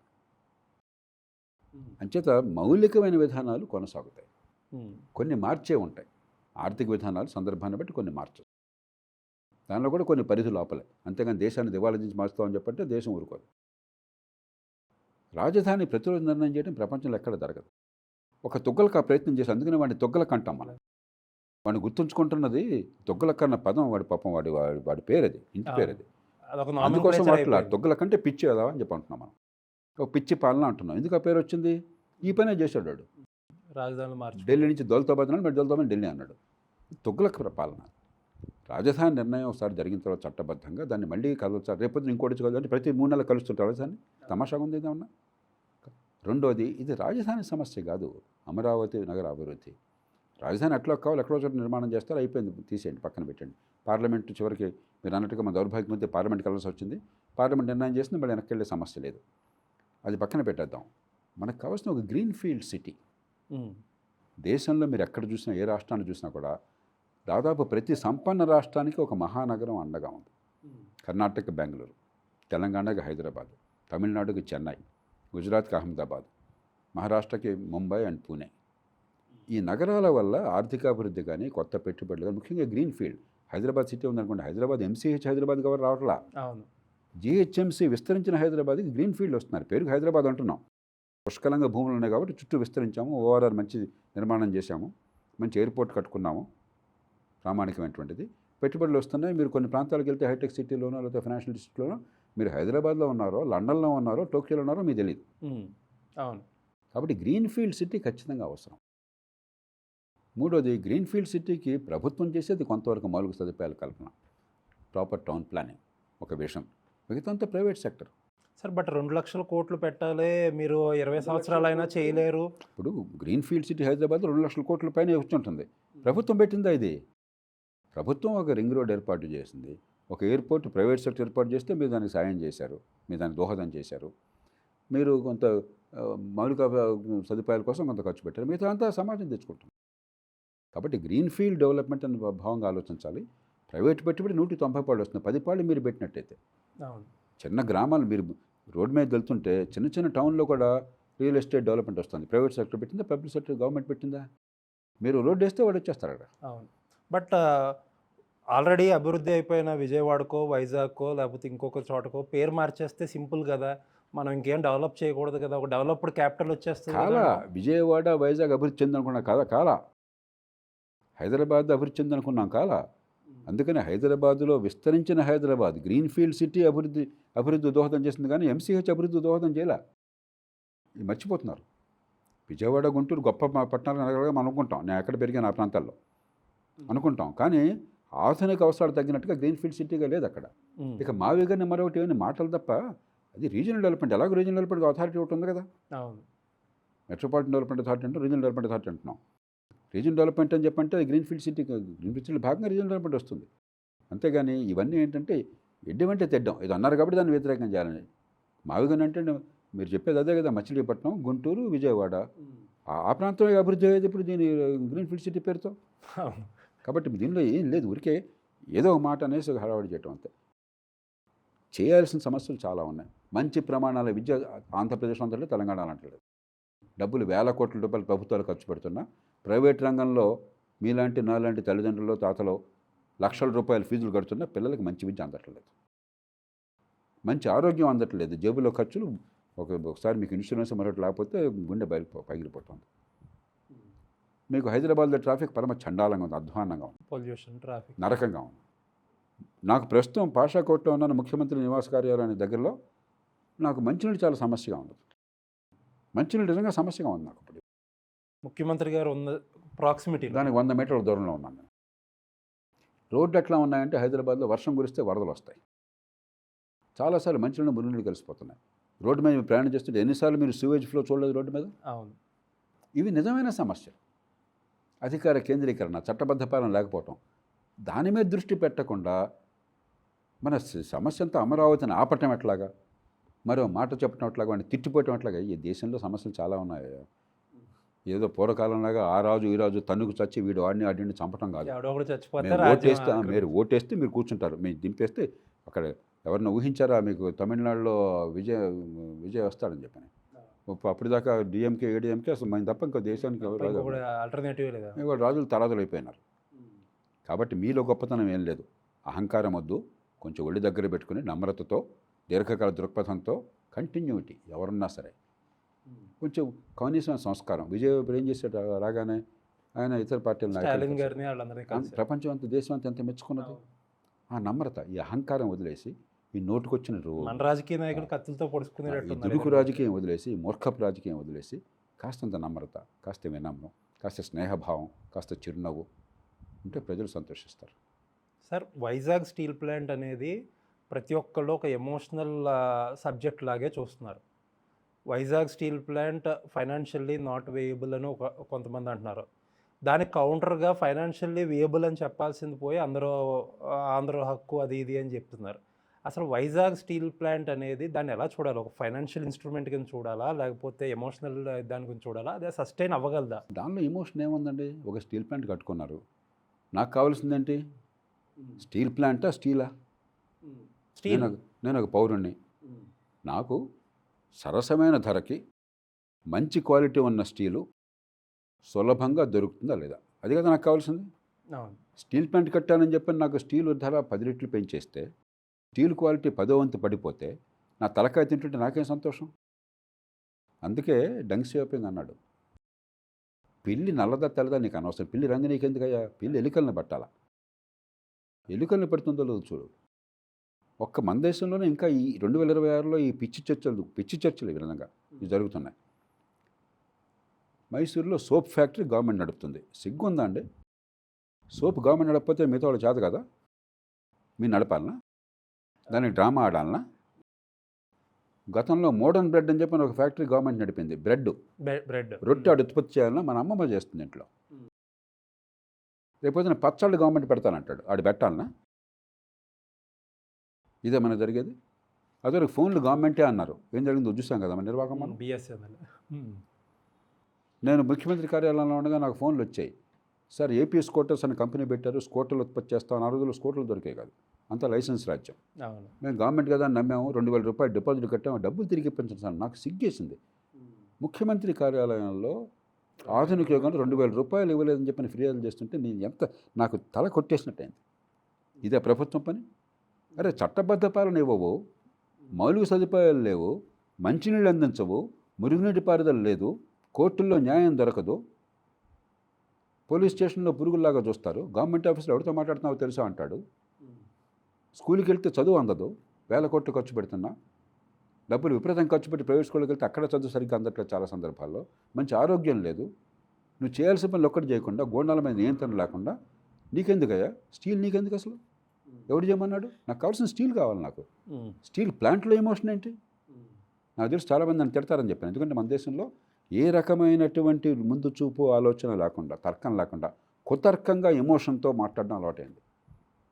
మీ గురించి ఆలోచించుకోండి, మీకు లాభం ఏంటో ఆలోచించుకోండి. స్టీల్ ప్లాంట్ స్పెషల్ ఆఫీసర్గా నేను పనిచేశాను, ఆనాడు నాకు అర్థం. అప్పటిదాకా నేను కూడా చాలామంది ఈ దేశంలో ఆ తరం యువకుల్లాగా సోషలిజం అంటే ప్రభుత్వ నియంత్రణలోని అన్ని పరిశ్రమలు ఉండవాలే, ప్రైవేట్ సెక్టర్ ఉండకూడదు అని ఏదో గట్టిగా నమ్మినవాడిని, ఏం తెలియకుండా. అక్కడ వైజాగ్ స్టీల్ ప్లాంట్లో పనిచేశాక నాకు అర్థమైంది, ప్రభుత్వ రంగము అంటే ప్రభుత్వంలో ఉన్న వాళ్ళ ప్రైవేటు రంగము. ప్రజలతో సంబంధం లేదు, మన అందరినీ బేవకూఫుల్ని చేస్తున్నారు. నాకు అప్పుడు అర్థమైంది. ఇంకా ఇప్పటికి కూడా ఆ నినాదాల నుంచి బయటపడలేం మనం. ఒకప్పుడు టెలిఫోన్లు మీకు ప్రభుత్వమే ఇచ్చేది. నా మటుకు నేను హైదరాబాద్ 2 వస్తే, సంవత్సరాలు వెయిటింగ్ లిస్ట్ జిల్లాల్లో కలెక్టర్గా పనిచేసాక హైదరాబాద్కి వస్తే సొంత టెలిఫోన్ కావాలంటే 2-3 ఏళ్ళు వెయిట్ చేయాల్సి వచ్చింది. ఆ రోజుల్లో 8,000 రూపాయలు కట్టాలంటే వాళ్ళు 2-3 లక్షల రూపాయలకు సమానం. ఓన్ యువర్ టెలిఫోన్ స్కీమ్ కింద డిపాజిట్ కట్టి 2-3 ఏళ్ళు వెయిట్ చేసి, మళ్ళీ ఫోన్ కనుక శాంక్షన్ అయితే మంజూరయ్యి నా ఏరియాలో సైఫాబాద్ ఏదో ఎక్స్చేంజ్ ఉండేది. అదృష్టం కొద్ది శాంక్షన్ అయితే ఇంట్లో ఫోన్ ఇన్స్టాల్ చేయాలంటే మళ్ళీ వాటికి 10 ఇవ్వాలి కదా. నెల ఫోన్ అవుట్ ఆఫ్ ఆర్డర్ ఉండేది. మీలాంటి పక్కింటికి వచ్చి మళ్ళీ ఫోన్లు చేసి మళ్ళీ మనిషిని ఆర్డర్ పంపించి మళ్ళీ వాడికి 10 రూపాయలు ఇవ్వాలి కదా. ఇన్స్ట్రుమెంట్ వాళ్ళు ఏదో చెత్త ఇన్స్ట్రుమెంట్ పెట్టేవాళ్ళు గవర్నమెంట్ వాళ్ళు, అదే తీసుకోవాలని అదే తీసుకోవాలి. ప్రైవేట్ వాళ్ళు కొత్త ఇన్స్ట్రుమెంట్ తయారు చేశారు. ఇన్స్ట్రుమెంట్ బాగుందంటే అది కొంటే నేరంగా చేశారు తెలుసా మీకు. అది నేరం. It was a crime. Okay, it was a crime. ఈవేళ సెంటిమెంట్ ఏం లేదు దీనిలో. భారతీయ టెలికాం నుంచి రావాలను, టెలిఫోన్ డిపార్ట్మెంట్ నుంచి రావాలని అనుకోవట్లేదే. విజ్ఞత ఉంది కాబట్టి. మారుమూల గ్రామాల్లో సైతం పెద్దగా చదువుకోని మహిళలు సైతం మనకి కేబీఆర్ పార్క్ దగ్గర కూరగాయలు అమ్మేటువంటి మహిళలతో సైతం ఈవేళ ఇది వాడుతున్నారు. యూపీఐలో ట్రాన్స్ఫర్ చేసుకుంటున్నారు. చివరికి పంజగుట్ట చౌరస్తాలో మరి యాచకులు కూడా చిల్లర లేదమ్మా అని చెప్పంటే ఇది క్యూఆర్ కోడ్ ఉంది ట్రాన్స్ఫర్ చేయండి అంటున్నారు. అది సరే, అది మంచిగా పక్కన పెట్టండి. కానీ ఎలా వచ్చింది అంతా? ప్రభుత్వంలో వచ్చిందా? మనకు కావాల్సింది ఫోన్లు రావటమా, ప్రభుత్వం పేరుతో రావటమా? ప్రభుత్వం తన పని తాను చేయవలన, వేరే పనులు అసమర్థంగా చేసి దేశాన్ని నాశనం చేయవలన? ఓకే. కాబట్టి ఇదంతా కూడా మనకు కావాల్సింది, మనకి స్టీల్ ఉత్పత్తి అవుతుందా, మనకి ఉపాధి అక్కడ కలుగుతోందా, ఉపాధి పోకుండా చూడడం ఎట్లాగా, అంతకుమించి కొత్త ఉపాధి కల్పించడం ఎట్లాగా, ఆర్థిక వ్యవస్థను మనకి స్టిమ్యులేట్ చేసి పెంచడం ఎట్లాగా, దీని మీద దృష్టి పెట్టండి. అంతేగాని ఫ్యాక్టరీ ఓన్ రావడం నీకెందుకు నాకెందుకు. సార్, వైజాగ్లో ఐటీ ఎకోసిస్టమ్ డెవలప్ చేయాలని చెప్పి ప్రభుత్వం ప్రయత్నిస్తుంది. దానికి పెద్ద పెద్ద దిగ్గజ సంస్థలకి ఎకరానికి ₹2 రూపాయకనో ఇస్తున్నారు. ఈ విధానం కరెక్ట్ అంటారా, రాంగ్ అంటారా? 100 రూపాయలు కరెక్ట్. ఎందుకంటే IT sector footloose industry. దానికి హైదరాబాదే ఉండక్కర్లా. ఒకప్పుడు బాంబే అనుకునేవాళ్ళం, తర్వాత బెంగళూరు, తర్వాత హైదరాబాద్లో ఈ ఇండస్ట్రియల్ ఇన్ఫ్రాస్ట్రక్చర్ కార్పొరేషన్ తరఫున నేనే ఆ భూమిని అంతా మొదట్లో ప్రభుత్వం నుంచి నోటి మాటగా ఫోన్ చేసి తీసుకుని అందరికీ కేటాయించాను. 4 ఎకరాలు ప్రత్యేకంగా దాదాపు ఎంత ఇచ్చాము రేటు కొడితే దాదాపు ఫ్రీగా విప్రోకి ఇచ్చాము. ఎందుకని? విప్రో లాంటి పెద్ద కంపెనీ వస్తే కానీ ముందుకెళ్ళదు. విప్రోకి లాభం వచ్చిన మాట వాస్తవమే, కానీ దానివల్ల సమాజానికి ఎంత లాభం మీరు చూడండి. Direct and indirect employment. పరిశ్రమ పెద్ద ఎత్తున వచ్చి అక్కడ ఒక క్రెడిబిలిటీ వచ్చి అది పెరిగినప్పుడు ఆనాడు ₹10 వాళ్ళకి ఇచ్చి ఉండొచ్చు, మనకు 10 లక్షల రూపాయలు వస్తుంది. ఇప్పుడు హైదరాబాద్ అదే కదా జరిగేది. కరెక్ట్. కాబట్టి ఫుట్ లూజ్ ఇండస్ట్రీ అది సులభంగా ఎవరినైనా ఆకర్షించవచ్చు. టాలెంట్ ఉంది అక్కడ ఉన్న వాళ్ళంతా హైదరాబాద్కో లేకపోతే చెన్నపట్నానికో లేకపోతే బెంగళూరుకో వెళ్ళిపోతున్నారు. వెళ్ళండి. కానీ అక్కడ ఉన్న వాళ్ళు కొంతమందికి ఉపాధి కలిగించామనుకోండి, దాన్ని కేంద్రంగా తయారు చేసాం అనుకోండి, వండర్ఫుల్ థింగ్. అది కావాలన్నప్పుడు మీకు ఎందుకు వస్తారు పెట్టుబడి పెట్టేవాళ్ళు? ఇక్కడ ఆకర్షణీయంగా ఉంటే వస్తారు. ఆనాడు నేనును జేఏ చౌదరి గారు ఎస్టీపీ డైరెక్టర్గా ఉన్నారు. మీ ఇద్దరం కలిసి ఈ భూములు కేటాయించి ఐఎస్బి బాంబేకి, బెంగళూరుకి, ఈ 2 సిటీస్ బాగా గుర్తుంది నాకు. అప్పుడు ఆ రోజుల్లో ఇవన్నీ చిన్న కంపెనీలు, ఏది మన ఇన్ఫోసిస్ లాంటివి ఇంకా కొత్తగా వచ్చినాయి. వాళ్ళందరూ ఆఫీసులకు వెళ్ళి వాళ్ళందరినీ కోరి, అయ్యా మేము అన్నీ ఏర్పాట్లు చేస్తున్నాం, మా ఊళ్ళో పెట్టండి మీరని చెప్పి మేము కోరేవాళ్ళం. మనం అర్థించి తీసుకొచ్చాం. కాబట్టి అది రావాలని చెప్పంటే ఆకర్షణీయంగా ఉండాలి. కాకపోతే ఏంటంటే మరి అలవమాలినటువంటి భూమి ఇవ్వటం చాలా మంచిది. ఫ్రీగా వచ్చే 25 ఏళ్ళు విద్యుత్ అన్నాం అనుకోండి, మరొకటి అన్నాం అనుకోండి, పొద్దున సాధ్యాసాధ్యాలు చూసుకోవాలి. కానీ మొత్తం మీద ఆకర్షణ లేకపోతే, ప్రోత్సాహం లేకపోతే, ఇప్పుడు రాష్ట్రాల మధ్య విపరీతమైన పోటీ ఉన్నది ఈవేళ పెట్టుబడుల కోసం. కాబట్టి తమిళనాడుతో మనం పోటీ పడాలి, తెలంగాణ కానీ ఆంధ్రప్రదేశ్ తెలంగాణతో పోటీ పడాలి, ఈ 2 రాష్ట్రాలు కర్ణాటకతో పోటీ పడాలి, మనతో పోటీ పడాలని చెప్పని పక్కన రాష్ట్రాలు ఒరిస్సా లాంటి వాళ్ళు తలుచుకుంటారు. ఆ పోటీ అన్నది ఈ దేశానికి చాలా మంచిది. ఆ పోటీ పడి పరిశ్రమలు పెంచాలని చెప్పిన భావన లేకపోతే ఉపాధి ఎక్కడ వస్తుంది, పెట్టుబడులు ఎక్కడ వస్తే ఆర్థిక వ్యవస్థ ఎట్లా పెరుగుతుంది? సార్, గవర్నమెంట్ మీద జనాలకి ట్రస్ట్ పోతుంది అనే మాట ఇందాక మనం డిస్కస్ చేసాం. జుడిషియరీ మీద కూడా అలాగే ఉంది. జుడిషియరీ ఎస్పెషల్లీ, నాకు మిగతా వాటి గురించి మాట్లాడను కానీ పొలిటికల్ కేసులు ఏవైతే ఉన్నాయో వాటి మీద తీవ్రమైన జాప్యం. ఫర్ ఎగ్జాంపుల్ ఇప్పుడు జగన్ గారి కేసెస్ ఉన్నాయి. 15 సంవత్సరాలు అవుతుంది. ఇప్పటికి ఇంకా ట్రయల్ స్టార్ట్ అవ్వల. ఇప్పుడు లేకపోతే గత ఎలక్షన్స్‌లో అందరూ వివేక గారి కేసు అని ఏదో చెప్పారు. ఆ కేసులో సీబీఐ అసలు ఎవరు హత్య చేయించారు, మోటివ్ అని తెలియకుండానే అయిపోయింది, మా మొత్తం ఎంక్వైరీ అయిపోయింది, ఇందులో మేము ఇన్వెస్టిగేషన్ చేయడానికి ఏమీ లేదు అండి. జ్యుడిషియరీ మీద సామాన్య పర్సన్‌కి అంతకంతకే హోప్స్ తగ్గిపోతున్నాయి. కొన్ని విషయాల్లో కోర్టులు మన వైపు నిలిచాయి, అది నిజమే. కాకపోతే ఇలాంటి ఇంపార్టెంట్ ఇష్యూస్‌లో జనాలకి నమ్మకం పోతుంది. దీని గురించి ఏం చెప్తారు? 3 అంశాలు క్లుప్తంగా. మొట్టమొదటిది, ఇది కేవలం కొన్ని రాజకీయ కేసుల్లోనే ఆలస్యం జరగట్లా. అన్ని మన చోట్ల జ్యుడిషియరీ, సోషలిస్ట్ జ్యుడిషియరీ అన్ని రంగాల్లో ఆలస్యం జరుగుతుంది. ముందు అది గుర్తించాలి. అంటే వ్యవస్థీకృత లోపం ఉన్నది.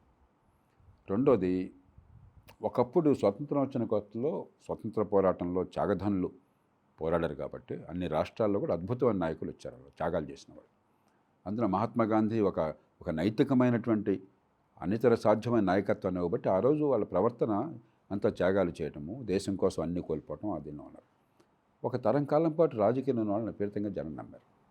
అవును, రాజకీయంలో ఉన్నవాళ్ళు తప్పు చేయరు అని చెప్పిన నమ్మకం ఉండింది. కాలక్రమేణా ఆ భ్రమలు తొలగిపోయినాయి.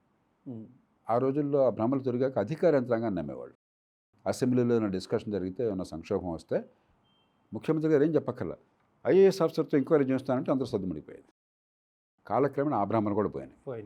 ఇక న్యాయమూర్తులు కోర్టుకి వెళ్తే అవుతుంది, కోర్టులు దానికి వచ్చారు. కాలక్రమేణా ఆ భ్రమలు కూడా తొలగిపోతున్నాయి. రేపొద్దున ఆర్మీ జనరల్ దగ్గరికి పోతామా మనం, లేకపోతే పాకిస్తాన్ వాళ్ళ దగ్గరికి పోతామా? ఇది మూడో మాట. నిజమే, ఖచ్చితంగా మన వ్యవస్థలు చాలా వరకు వైభవాన్ని కోల్పోయినాయి, ప్రజల విశ్వాసాన్ని కోల్పోయినాయి. అవినీతి తాండవమాడుతోంది, అసమర్థత రాజ్యమేలుతోంది, అవ్యవస్థ పెరుగుతోంది. ఈ మూడు విపరీతంగా ఉన్నాయి. దాని నుంచి పరిష్కారాలు ఏమిటి ఆలోచించకుండా కోపావేశాలతో వీళ్ళందరినీ మనం రాజకీయం అధ్వానం కాదు, రాజకీయం చంపేసామంటే ఎలక్ట్ అయిన తర్వాత ఎన్నికైన వాడు నువ్వు ముఖ్యమంత్రిగా అంగీకరించవా, ప్రధానమంత్రిగా అంగీకరించవా? మరి ఏంటి అంటే ఈ దేశంలో ప్రైమ్ మినిస్టర్ని ట్రెండ్ కూడా చేస్తున్నారు అంటే సైనిక తిరుగుబాటు రావాలన్నా? మీకు ఇష్టం లేకపోవచ్చు వాళ్ళు చెప్పింది, వాళ్ళ విధానాలు నచ్చకపోవచ్చు, వాళ్ళకి వ్యతిరేకంగా ఓటేసి ఉండొచ్చు, కానీ ఎన్నికైన వాళ్ళు మనందరికీ ప్రతినిధిగా ఎన్నికైనారు. ఎమ్మెల్యే కావచ్చు, ఎంపీ కావచ్చు, మంత్రి కావచ్చు, ముఖ్యమంత్రి కావచ్చు, ప్రధానమంత్రి కావచ్చు. మన ప్రధానమంత్రి మన ముఖ్యమంత్రి రేవంత్ రెడ్డి గారు తెలంగాణలో కూర్చున్న మనందరికీ ముఖ్యమంత్రి. ఎవరికి ఇష్టం ఉందా లేకపోయినా దట్స్ ఆల్. అలా కాకపోతే అది నక్సలిజం అవుతుంది, అరాచకత్వం అవుతుంది. అటు రాజకీయంలో కావచ్చు, పరిపాలనా యంత్రాంగంలో జిల్లా కలెక్టర్ పని చేయట్లేదు కాబట్టి కలెక్టర్గా గుర్తించవా? వాడు కలెక్టర్, అంతే. వాడితే ఎలా పనిచేద్దాం ఆలోచిద్దాం, ఆ పొరపాట్లు సవరించి ఏర్పాటు చేద్దాం. కానీ వాడు కలెక్టర్ కాదని చెప్పంటే నక్సలిజం, అది అరాచకత్వం అవుతుంది. అట్లాగే న్యాయ వ్యవస్థ, సుప్రీంకోర్టు పూర్తిగా పట్టించుకున్న తర్వాత, అన్ని క్షుణ్ణంగా పరిశీలించిన తర్వాత, తీర్పు ఇచ్చిన తర్వాత, లేదేదో ఏదో మతలబు ఉంది, ఏదో SIR అన్యాయం జరుగుతుంది, సుప్రీంకోర్టు ఎన్నోసార్లు పరిశీలించి స్వయంగా పర్యవేక్షించింది. లేకపోతే ఇందాక మీరు ఈవీఎంలు అన్నారు, సుప్రీంకోర్టు ఎన్నోసార్లు పర్యవేక్షించింది, పరిశీలించి తీర్పులు ఇచ్చింది. నాకు లెక్క చేయను, అందరూ దొంగలే. ఏం చేద్దాం అయితే? మాట వరుసకి వాదన ఒప్పుకుందాం, ఏం చేద్దాం అయితే? అమెరికా వాడి దగ్గరికి పోదామా? వాడికి ప్రాధాన్యపడదామా? అప్పుడు తెలుస్తుంది. చైనా వాడి దగ్గరికి పోయి లొంగిపోదాం మనం, పాకిస్తాన్ వాడి కాళ్ళు పట్టుకుందాం, ఏం మాట్లాడుతున్నాం మనం? ఇది మన సమస్యలు. వీటిని పరిష్కరించే శక్తి మనకు వచ్చింది. అంబేద్కర్ చాలా స్పష్టంగా చెప్పారు, ఓటు హక్కు మీకు వచ్చింది, వాక్ స్వాతంత్రం మీకు వచ్చింది, సంఘటితంగా నిలబడి గొంతు విప్పే శక్తి మీకు వచ్చింది. ఇవి వచ్చాక పాత పద్ధతుల్లో రస్తారోకోలు, హర్తాళ్ళు, బందులు, దానికి కాలం చెల్లింది. సార్ ఇది ఆ note sorry for interrupting sir, ఇదివరకు ఒక రూపాయి పెట్రోల్ పెంచితే రోడ్లెక్కి గ్యాస్ బండ్లతోని లేకపోతే బండ్లు పెట్టి సైకిళ్ళతోని ప్రదర్శనలు చేసేవారు, గుర్తుంటే మీకు. ఆ కల్చర్ పోయింది. అది మంచి అంటారా చెడ్డ అంటారా? అంటే జనాల్లో రెస్పాన్సిబిలిటీ తగ్గిందంటారా? అర్థమవుతుంది. ఇప్పుడు ఇవేమి ఫ్రీగా రావు, మనం ఖర్చు పెడితే డబ్బు పని చేయాలని డబ్బులు అవుతాయి అని అర్థమైంది. పెట్రోల్ ఫ్రీగా రావట్లేదు, మంచినీళ్ళే ఫ్రీగా రావట్లేదు. మంచినీళ్ళు ఇప్పుడు మాకు వార్షిక లేకపోతే రోజుకు 6,000 రూపాయలు ఖర్చు పెడుతున్నాం మంచినీళ్ళు కొనడం కోసం చెప్పాను. కాబట్టి ఏది ఫ్రీగా రాదు. మనకు పూర్వం ఏంటంటే అన్నీ ఫ్రీగా వస్తాయి, వాడి ధర్మాత్మలు అనుకున్నాం మనం. ఉదాహరణ నేషనల్ హైవేస్ ఉన్నాయి, టాల్ రోడ్స్ అంటే అమెరికాలో లాంటి దేశంలో ఇప్పుడు కూడా వ్యతిరేకత. అమెరికా క్యాపిటలిజానికి పేరున్న దేశంలో టాల్ రోడ్ అంటే అమెరికాలో ఇప్పుడు కూడా చాలా పొలిటికల్లీ చాలా కాంట్రవర్షియల్, చాలా రాష్ట్రాల్లో భయపడిపోతారు అక్కడ గవర్నర్లు వాళ్ళు టాల్ రోడ్స్ చేయాలంటే. మన దేశంలో కూడా టాల్ రోడ్స్ 40 ఏళ్ల క్రితం ఊహించేవాళ్ళం కాదు. నేషనల్ హైవేలో ఒక్కళ్ళు కంప్లైంట్ చేస్తున్నారు టాల్ రోడ్స్ ఉన్నాయని చెప్పని మనకు అర్థమైంది. మంచి సౌకర్యమైన ప్రయాణం కావాలంటే, మంచి క్వాలిటీ ఇన్ఫ్రాస్ట్రక్చర్ కావాలి, డబ్బులు ఖర్చు పెట్టాలని చెప్పంటే డబ్బులు చెల్లించాలా. ఆ చెల్లించేది ₹2 అయితే నా జేబులోంచి వినియోగదారుగా ఖర్చు పెడతాను, లేకపోతే పన్ను కట్టేవాడికి నా పన్నుల్లోంచి పోతుంది, మన నుంచే పోతుంది. ఈ రూపం ఆ రూపం. ఈ రూపం అయితే అవసరం ఉన్నాడు ఖర్చు పెడతాడు, ఆ రూపం అయితే అందరి మీద భారం పడుతుంది. కాబట్టి ఇది క్రమక్రమంగా అర్థం, ఇంకా పూర్తిగా అర్థం కాల, కానీ క్రమక్రమంగా అర్థమైంది. అయినా ఇంకా పూర్తిగా అర్థం కాలేదు కాబట్టి ఏం జరిగినా కూడా దాని మీద దాన్ని మంచి పరిపాలన ఉందా, వనరుల సద్వినియోగం ఉందా, అభివృద్ధి జరుగుతుందా, ఇది కాకుండా ఈ అంశమే ₹1 పన్ను పెంచారని చెప్పిన అంశం పెట్టి దాని గురించి రాజధాని అర్థాంతం చేస్తున్నారు. కానీ ప్రజలు క్రమక్రమంగా దాన్ని వదిలేస్తున్నారు.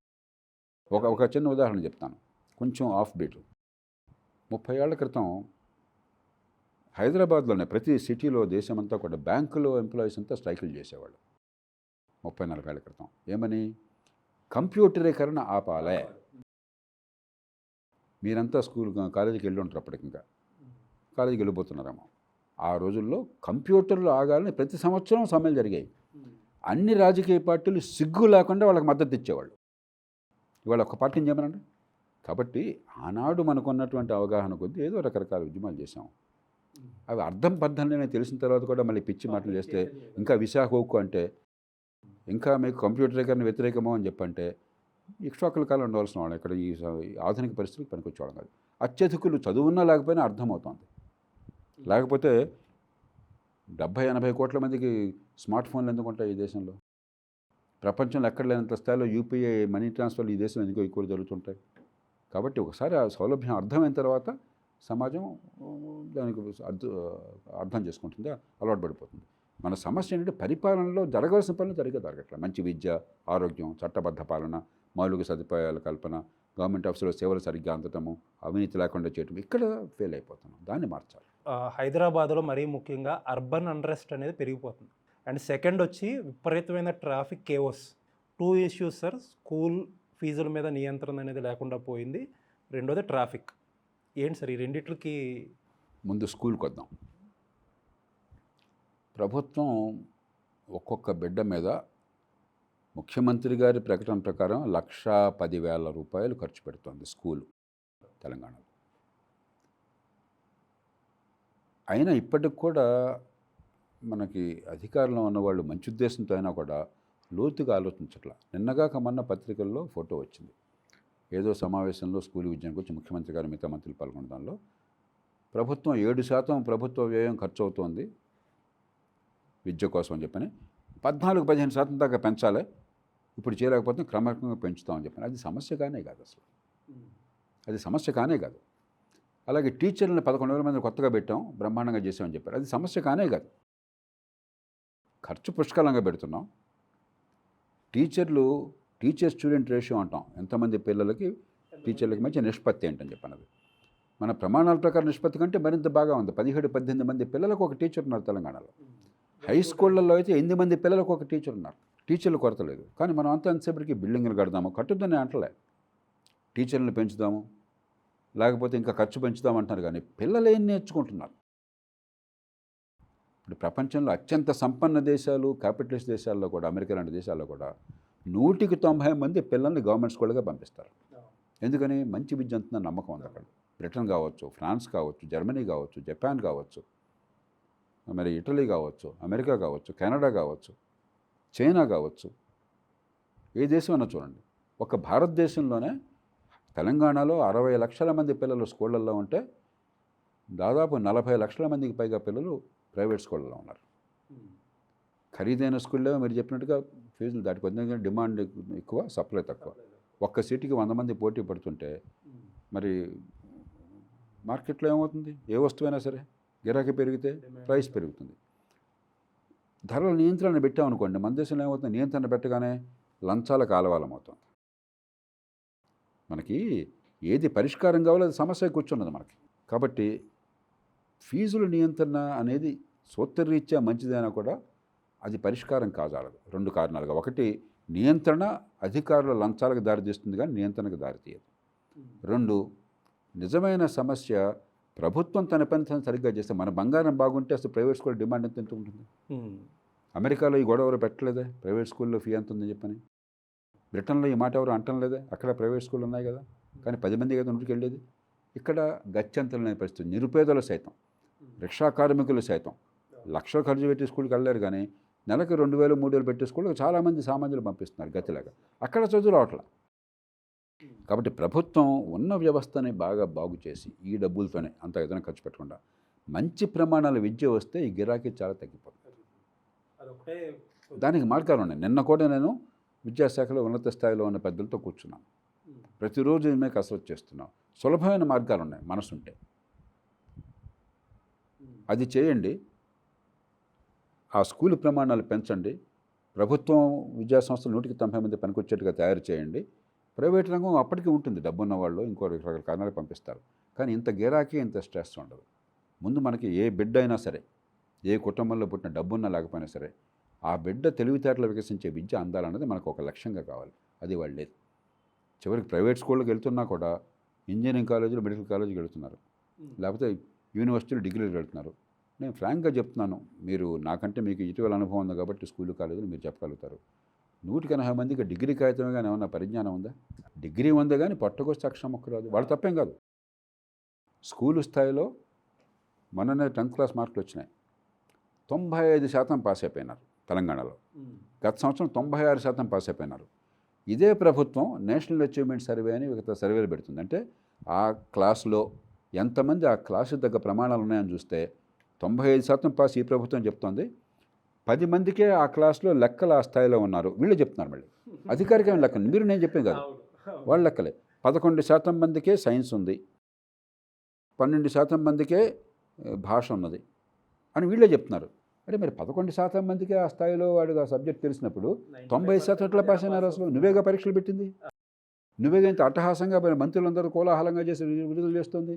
ఎవరిని మోసం చేయడం కోసం? తల్లిదండ్రులను మోసం చేయడం కోసమే కదా, పిల్లల బతుకులు నాశనం చేయడం కోసమే కదా. కాబట్టి దీని నుంచి బయటపడకపోతే విద్యా ప్రమాణాలు, మంచి విద్యా ప్రమాణాలు ప్రతి బిడ్డకి పొందే హక్కు ఉన్నది. ఏ కులమైనా ఏ కుటుంబమైనా సరే.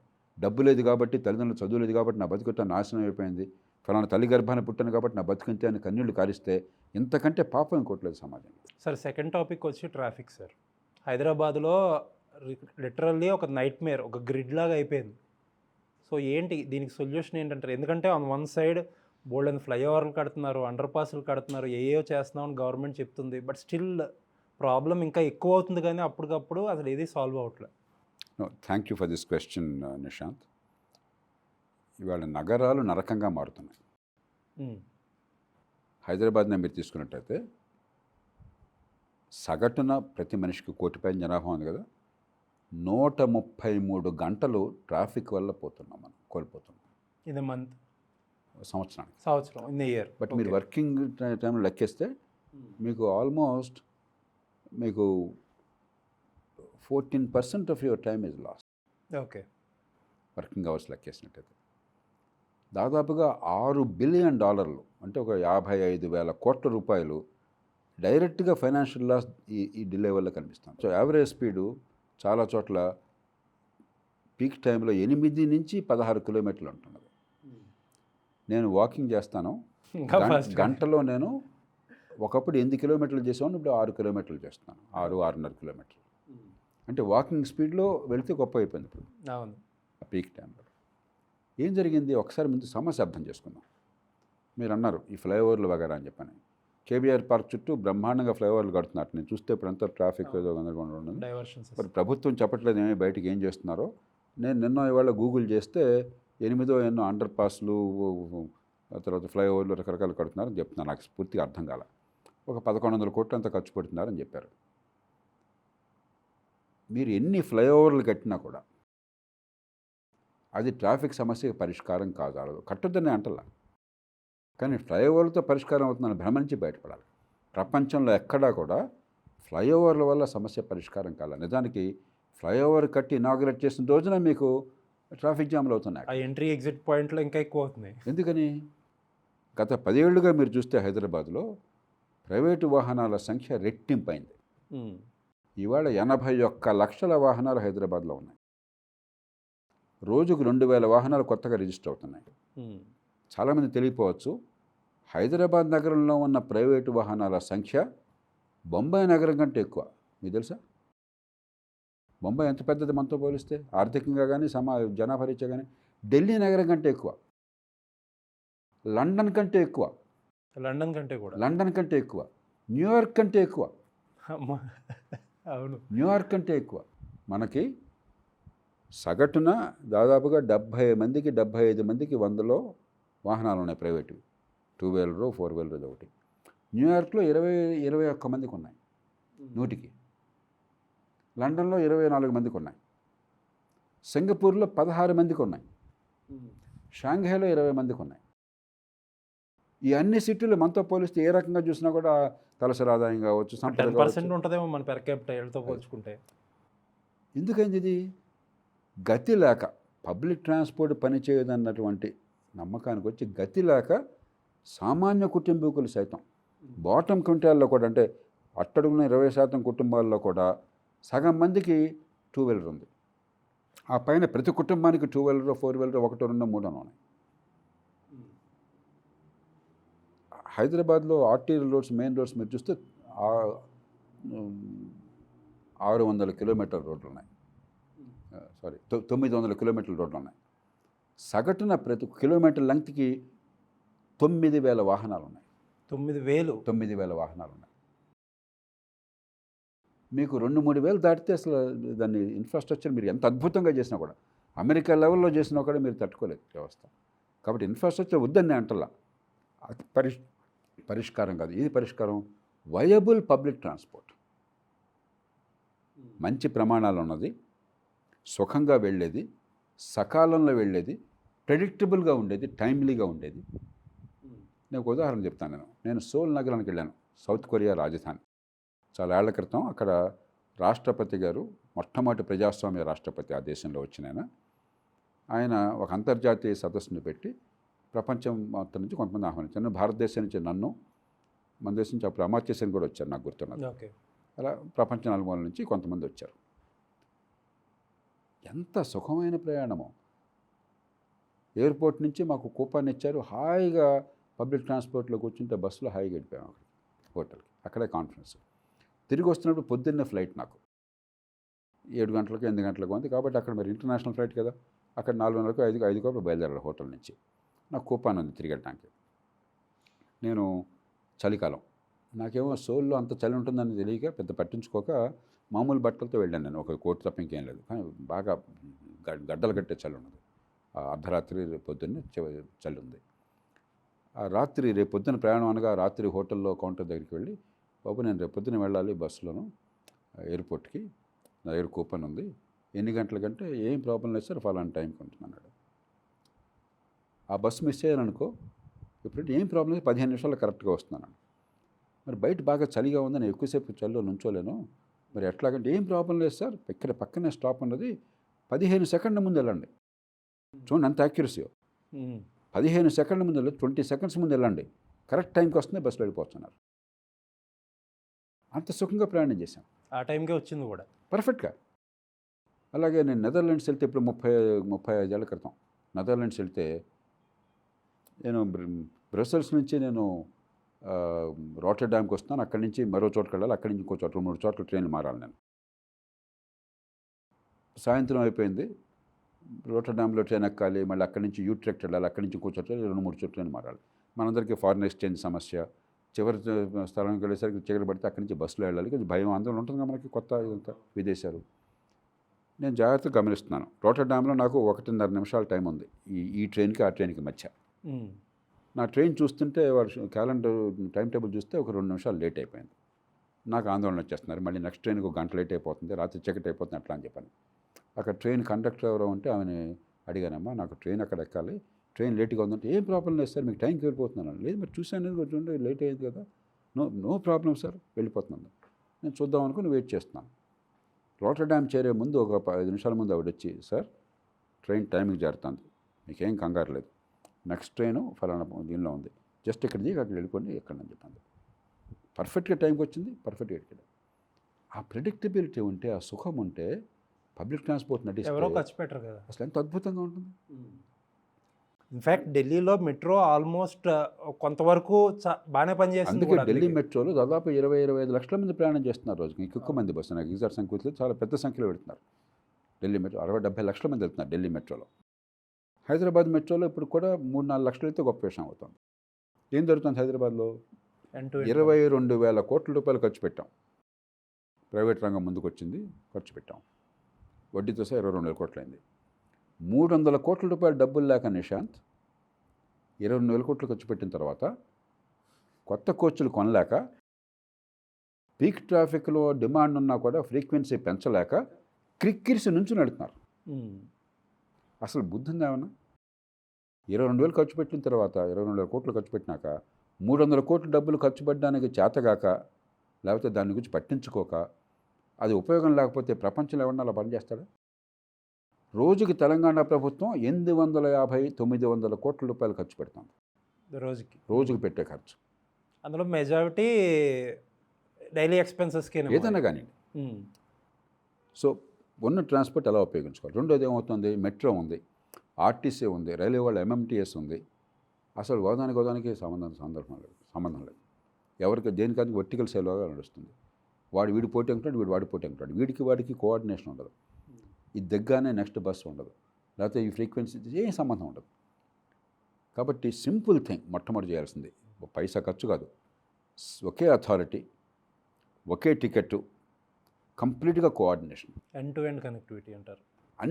అన్ని దేశాల్లో నేను చెప్పిన నగరాలన్నింటిలో ఉంది. లండన్లో ఉంది, సింగపూర్లో ఉంది, సింగిల్ టికెట్, సింగిల్ అథారిటీ అన్ని ట్రాన్స్పోర్ట్కి,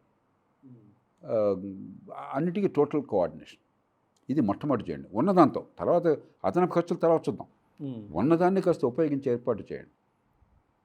రెండోది మీరు అన్నారు ఇందాక, మనకి ఫస్ట్ మైలు లాస్ట్ మైలు పబ్లిక్ ట్రాన్స్పోర్ట్ దాకా వెళ్ళే స్థలానికి, అక్కడి నుంచి దిగి డెస్టినేషన్కి వెళ్ళేదానికి మన టైము 60% దానికి ఖర్చు అవుతుంది.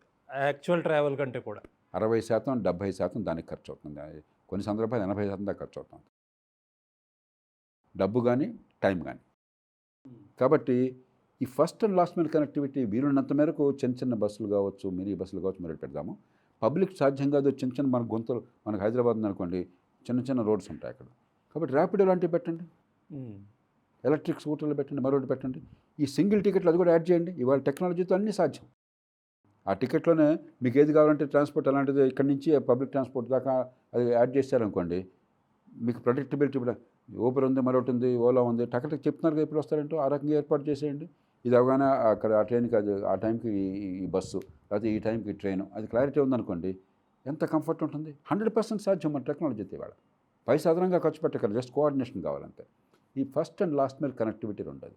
మూడోది ట్రాఫిక్ రూల్స్ని ఉన్నంతలో కాస్త రోడ్ మార్జిన్స్లో ఎంక్రోచ్మెంట్స్ లేకుండా చేయటము, ట్రాఫిక్ అడ్డదిడ్డంగా వెళ్లకుండా కొంచెం స్ట్రిక్ట్గా ఎన్ఫోర్స్ చేయటము, పార్కింగ్ సరిగ్గా చేయటం. ఎందుకంటే రోడ్లు ఏంటంటే అంత బ్రహ్మాండంగా ఉన్నా కూడా ఒక్కచోట బాటిల్ లేకుంటే మొత్తం ఆగిపోతుంది. తెలివితేటలు ఏమో అక్కర్లా, కామన్ సెన్స్ ఇది. ఈ 3 ముందు చేయండి. ఈ 3 ఖర్చు ఏం కాదు, మనసు పెట్టి చేయండి, సిగ్నిఫికెంట్ ఇంప్రూవ్ అవుతుంది. అది అయిపోయిన తర్వాత మీరు ఫుట్పాత్లు చేయండి. మనం వీలున్నంత వరకు మీరు చాలా దేశాల్లో చూస్తే, లండన్ కానీ సింగపూర్ కానీ చూస్తే 100కి 30 ట్రావెల్స్, 100 ప్రయాణం చేస్తున్నారు సిటీలో అంటే వాటిలో 30 ప్రయాణాలు పాదచారులు లేకపోతే సైకిళ్ళు. కొన్ని వేల సైకిళ్ళు లేకపోతే ఎలక్ట్రిక్ సైకిళ్ళు ప్రతి చోట ఏర్పాట్లు చేశారు. షాంఘైలో అయితే 15 లక్షల సైకిళ్ళు ఏర్పాటు చేశారు. 15 లక్షల సైకిళ్ళు లోకల్గా టకటక ట్రాన్స్పోర్ట్ చేయడానికి. సార్ మనకి ఇక్కడ సైకిల్ వేసుకొస్తే చచ్చిపోతాడు సార్ బయట. అంటే ఇప్పుడు పరిస్థితులు అలా కరెక్టే, కానీ కరెక్ట్ చేయాలి దీన్ని. ఏడుస్తూ కూర్చుంటప్పుడు మీకు 1000 కోట్ల రూపాయలు కేబీఆర్ పార్క్ చుట్టూ మరి ఖరీదైన వాళ్ళు వెళ్ళినప్పుడు భాగం కోసం మీరు పెడుతున్నారు. ఆ 1000 కోట్లు పెడితే ఇవన్నీ జరిగిపోతాయి. అవును. మన సంకల్పం లేకుండా వనరులు కేటాయించకుండా దేవుడా గాల్లో దెప్ప పెడితే అట్లా మైండ్లెస్ అర్బనైజేషన్. ఎగ్జాక్ట్లీ. ఇప్పుడు కొన్ని విషయాలు ఇప్పుడు ఫోన్లో చేసాం కదా, మనం కొన్ని బాగా చేస్తున్నాం కదా, ఇక్కడ అన్నింటిలో ఫెయిల్ కాలేదు కదా. దీనిలో కూడా పద్ధతి సరిగ్గా పాటిద్దాం. ఇవి అయిన తర్వాత ఇంకా పెద్ద ఇన్ఫ్రాస్ట్రక్చర్ కావాలి, ఇంకా మెట్రో కావాలి, ఇంకా ఆర్టీసీ బస్సులు పెంచాలి, డెఫినెట్గా బస్సులు అవి చేద్దాం. అవి ఖర్చులు తర్వాత చూస్తున్నాం. మనం ఏం చేస్తున్నాం ఇప్పుడు, అసలు చేయాల్సినవి చేయకుండా అయితే ఈ ఫ్లైఓవర్లు వగేరా దాని మీద కొన్ని వేల కోట్ల రూపాయలు ఖర్చు పెట్టడం కాంట్రాక్ట్లో కానీ మనకు తెలిసి ఏం జరుగుతుంది దానిలోకి వెళ్ళడం వివరాల్లోకి వెళ్ళడం. లేకపోతే ఓఆర్ఆర్ బ్రహ్మాండంగా కట్టాం, 6,000 కోట్లు 7,000 కోట్లు ఖర్చు పెట్టాం, 8 లేన్ రోడ్డు, బ్రహ్మాండమైన రోడ్డు. ఓఆర్ఆర్కి ప్యారలల్గా మెట్రో తెస్తారంటారు. ప్రపంచంలో ఏ దేశంలో ఎంత సంపన్న దేశమైనా ఇలాంటి పిచ్చి ఆలోచన చేయాలి. ఎయిర్పోర్ట్ మెట్రో అంటున్నారు. ఓఆర్ఆర్కి ప్యారలల్గా మెట్రో ఎందుకు? పబ్లిక్ ట్రాన్స్పోర్ట్ కావాలి, ఫస్ట్ క్లాస్ మీరు ఏసీ బస్సు పెట్టు. ఇప్పుడు కంఫర్టబుల్గా వెళ్ళాలి, టైంకి వెళ్ళాలి, అంతే కదా. అవును. మెట్రో అవసరం అయితే మెట్రో పెడదాం, బస్సు ఏది ఎఫెక్టివ్ అయితే ఏది లో కాస్ట్ అయితే అది పెడదాం. మనకు అది ఆలోచన లేదు, పిచ్చి పిచ్చి ఖర్చులు తప్ప ఫలితం చూడుకోవట్లేదు మనం అసలు. కాబట్టి ఈ పనులు కనుక సిస్టమేటిక్గా చేస్తే ఇది ఖచ్చితంగా జరుగుతుంది. ఎందుకంటే మన హైదరాబాద్ నగరంలో ఈ 1 కోటి మంది జనాభాలో ట్రాఫిక్ వల్ల బాధలు పడని వాళ్ళు ఒక్కళ్ళు కూడా లేరు. అంతే కదా. డబ్బు ఉన్నవాళ్ళు డబ్బు లేని వాళ్ళు అందరికీ ఎవరైనా సమానమే, కామన్ ఇది. కాబట్టి ఎఫ్డిఆర్ లోక్సత్తా ఇతర సంస్థలతో కలిసి ఒక క్యాంపెయిన్ మొదలెడుతున్నాం. ఇవాళ కూడా కొంచెం ఇదైన తర్వాత కూడా సాయంత్రం మీటింగ్ నేను పెడుతున్నాను కూర్చుని. అందరినీ కోఆర్డినేట్ చేసి ఇండస్ట్రీని, యూత్ని, మరి మీకు సాఫ్ట్వేర్ సెక్టర్ ఎంప్లాయీస్ని, తర్వాత మిగతా మిడిల్ క్లాస్ కాలనీస్ని, వీళ్ళందరినీ కూడా ఇన్వాల్వ్ చేసి కొంచెం మన వాయిస్ వినిపించాలి. సింపుల్ ప్రాక్టికల్ సొల్యూషన్స్కి మనం గొంతెత్తి చేస్తే, నేను అందుకనే మొట్టమొదటి స్టేజ్లో డబ్బులు ఖర్చు పెట్టాలని ఆలోచించదు, ముందు సింపుల్గా చేసే చేద్దాం. ఆ తర్వాత కొంచెం ఖర్చు పెట్టేవి సులభమైన లైఫ్ ఇంప్రూవ్ చేసే చేద్దాం. తర్వాత మోర్ కాస్ట్లీ తర్వాత టేకప్ చేద్దాం. ఇవన్నీ చేస్తే ఆటోమేటిక్ ఇంప్రూవ్ అవుతుంది.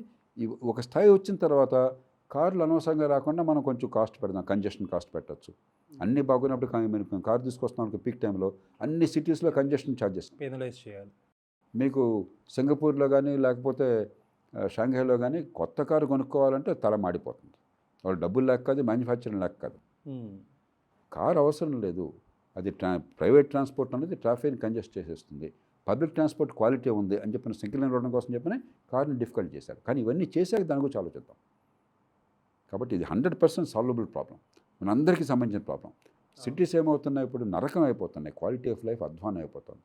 ఆదాయాలు పేరుకున్న ఢిల్లీలోనేమో పొల్యూషను, బెంగళూరులోనేమో ట్రాఫిక్ జామ్లు, హైదరాబాదు ఢిల్లీతో పొల్యూషన్లోనూ బెంగళూరుతో ట్రాఫిక్లోనూ పోటీ పడుతుంది.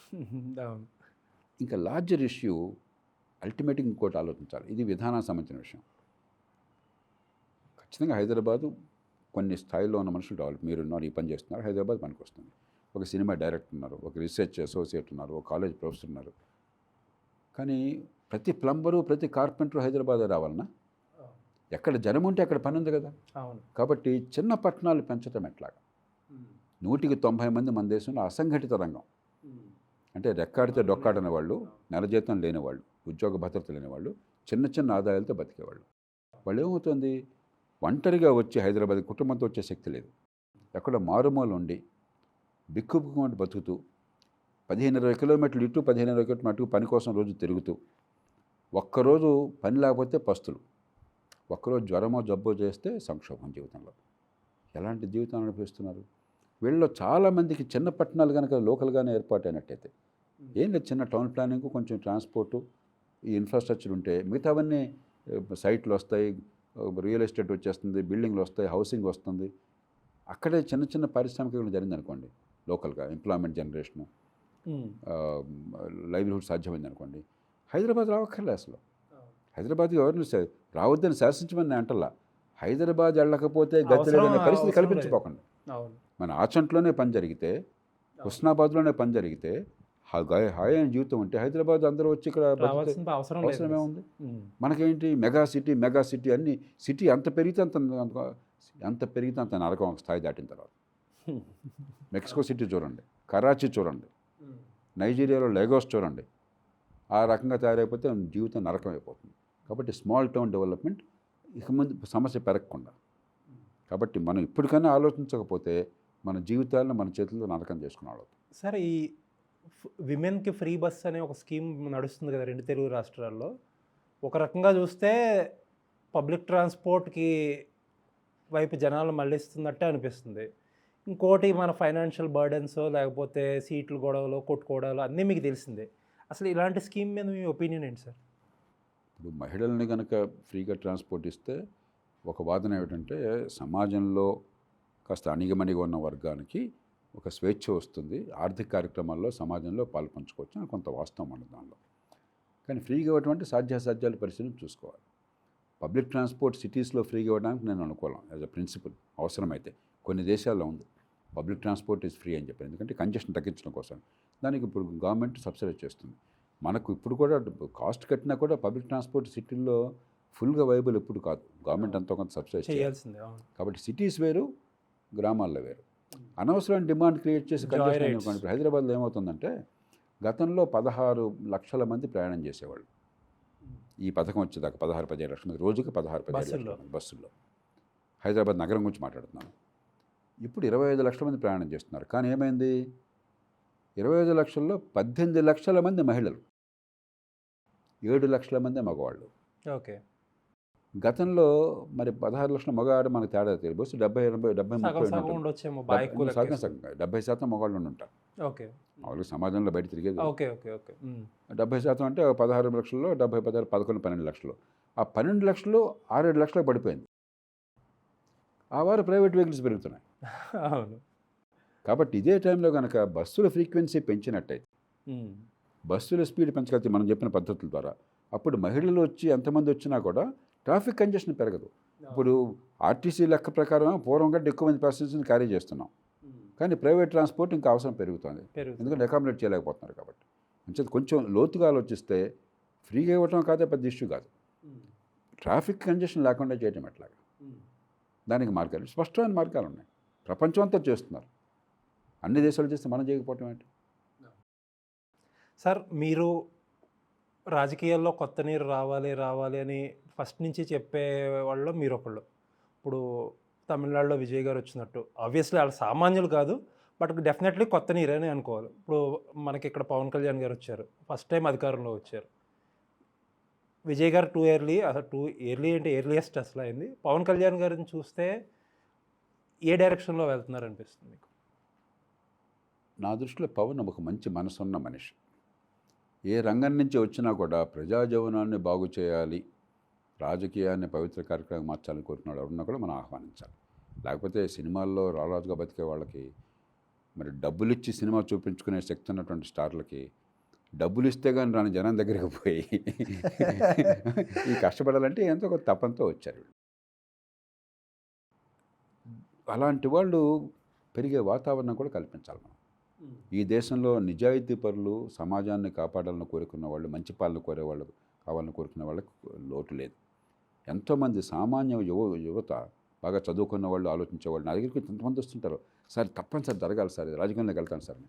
నేను నోరు విడి చెప్పలేకపోతున్నాను. నువ్వు రాజకీయంలోకి వెళ్తే 30-40 కోట్లు ఒక ఎమ్మెల్యే సీట్కి, అయినా కూడా గ్యారెంటీ లేదు, సీట్ వస్తుందని గ్యారెంటీ లేదు, సీట్ అయిన తర్వాత గెలుస్తామని గ్యారెంటీ లేదు. అసలు విషయం వదిలేసి కొన్నాళ్ళకి మంది వేస్తే ఉన్నాళ్ళు కూడిపోతుంది. ఆ నాయకులు కొడుకులకే స్థానం ఉంది, వేరే వాళ్ళకి స్థానం లేదు. ఆ పరిస్థితి వచ్చింది మనకి. కాబట్టి విజయ్ నుంచి ఒక చిన్న ఆశాకిరణం ఏంటంటే, ఈ సమాజం కాస్త ఈ డబ్బులతో సంబంధం లేకుండా ఓట్లు పెద్ద ఎత్తున వేసి నెగ్గించడానికి సిద్ధపడుతోందా అన్నది మొట్టమొదటిసారి జరిగింది. కానీ దాని కింద ఒక ప్రమాదం ఏంటంటే, యువత ఏమన్నా అద్భుతాలు క్షణాల్లో జరుగుతాయని ఓటేశారు. యాక్టర్స్కి సినిమా టైప్లో ఒకే ఒక్కటి సినిమాలో ఒక కుర్రాడు ముఖ్యమంత్రి అయిపోతాడు, సినిమాల్లోనే జరుగుతుంది. 24 గంటల్లో దేశం మొత్తాన్ని మార్చేస్తాడు ఆయన. ఇది అభూత కల్పన. అలాంటి భ్రమలతో ఓటేశారా? అది అయినట్టయితే ప్రమాదకరం, ఇంకా ప్రమాదం. కాబట్టి దీనిలో ఆశ నిరాశ రెండూ ఉన్నాయి. మరి ఇప్పటిదాకా విజయ్ ధోరణి చూస్తుంటే కొంత ఆశకి అవకాశాలు ఉన్నాయి. ఆయన ప్రవర్తన అది కూడా చాలా నమ్రతగాను, చాలా హుందాగాను ఉన్నది. అది విధానాల్లోకి, పరిపాలనలోకి తీసుకొచ్చిన నైపుణ్యాన్ని ఇస్తే బాగుంటుంది. సరే, తాయిలాలు అక్కడ ప్రకటించారు. నేను చూస్తే 70,000 కోట్లు అదనంగా తాయిలాలు, మన ఆంధ్రప్రదేశ్, తెలంగాణ, కర్ణాటకలో ఉన్న తాయిలాలన్నీ అదనంగా కలిపేసి అక్కడ యాడ్ చేశారు.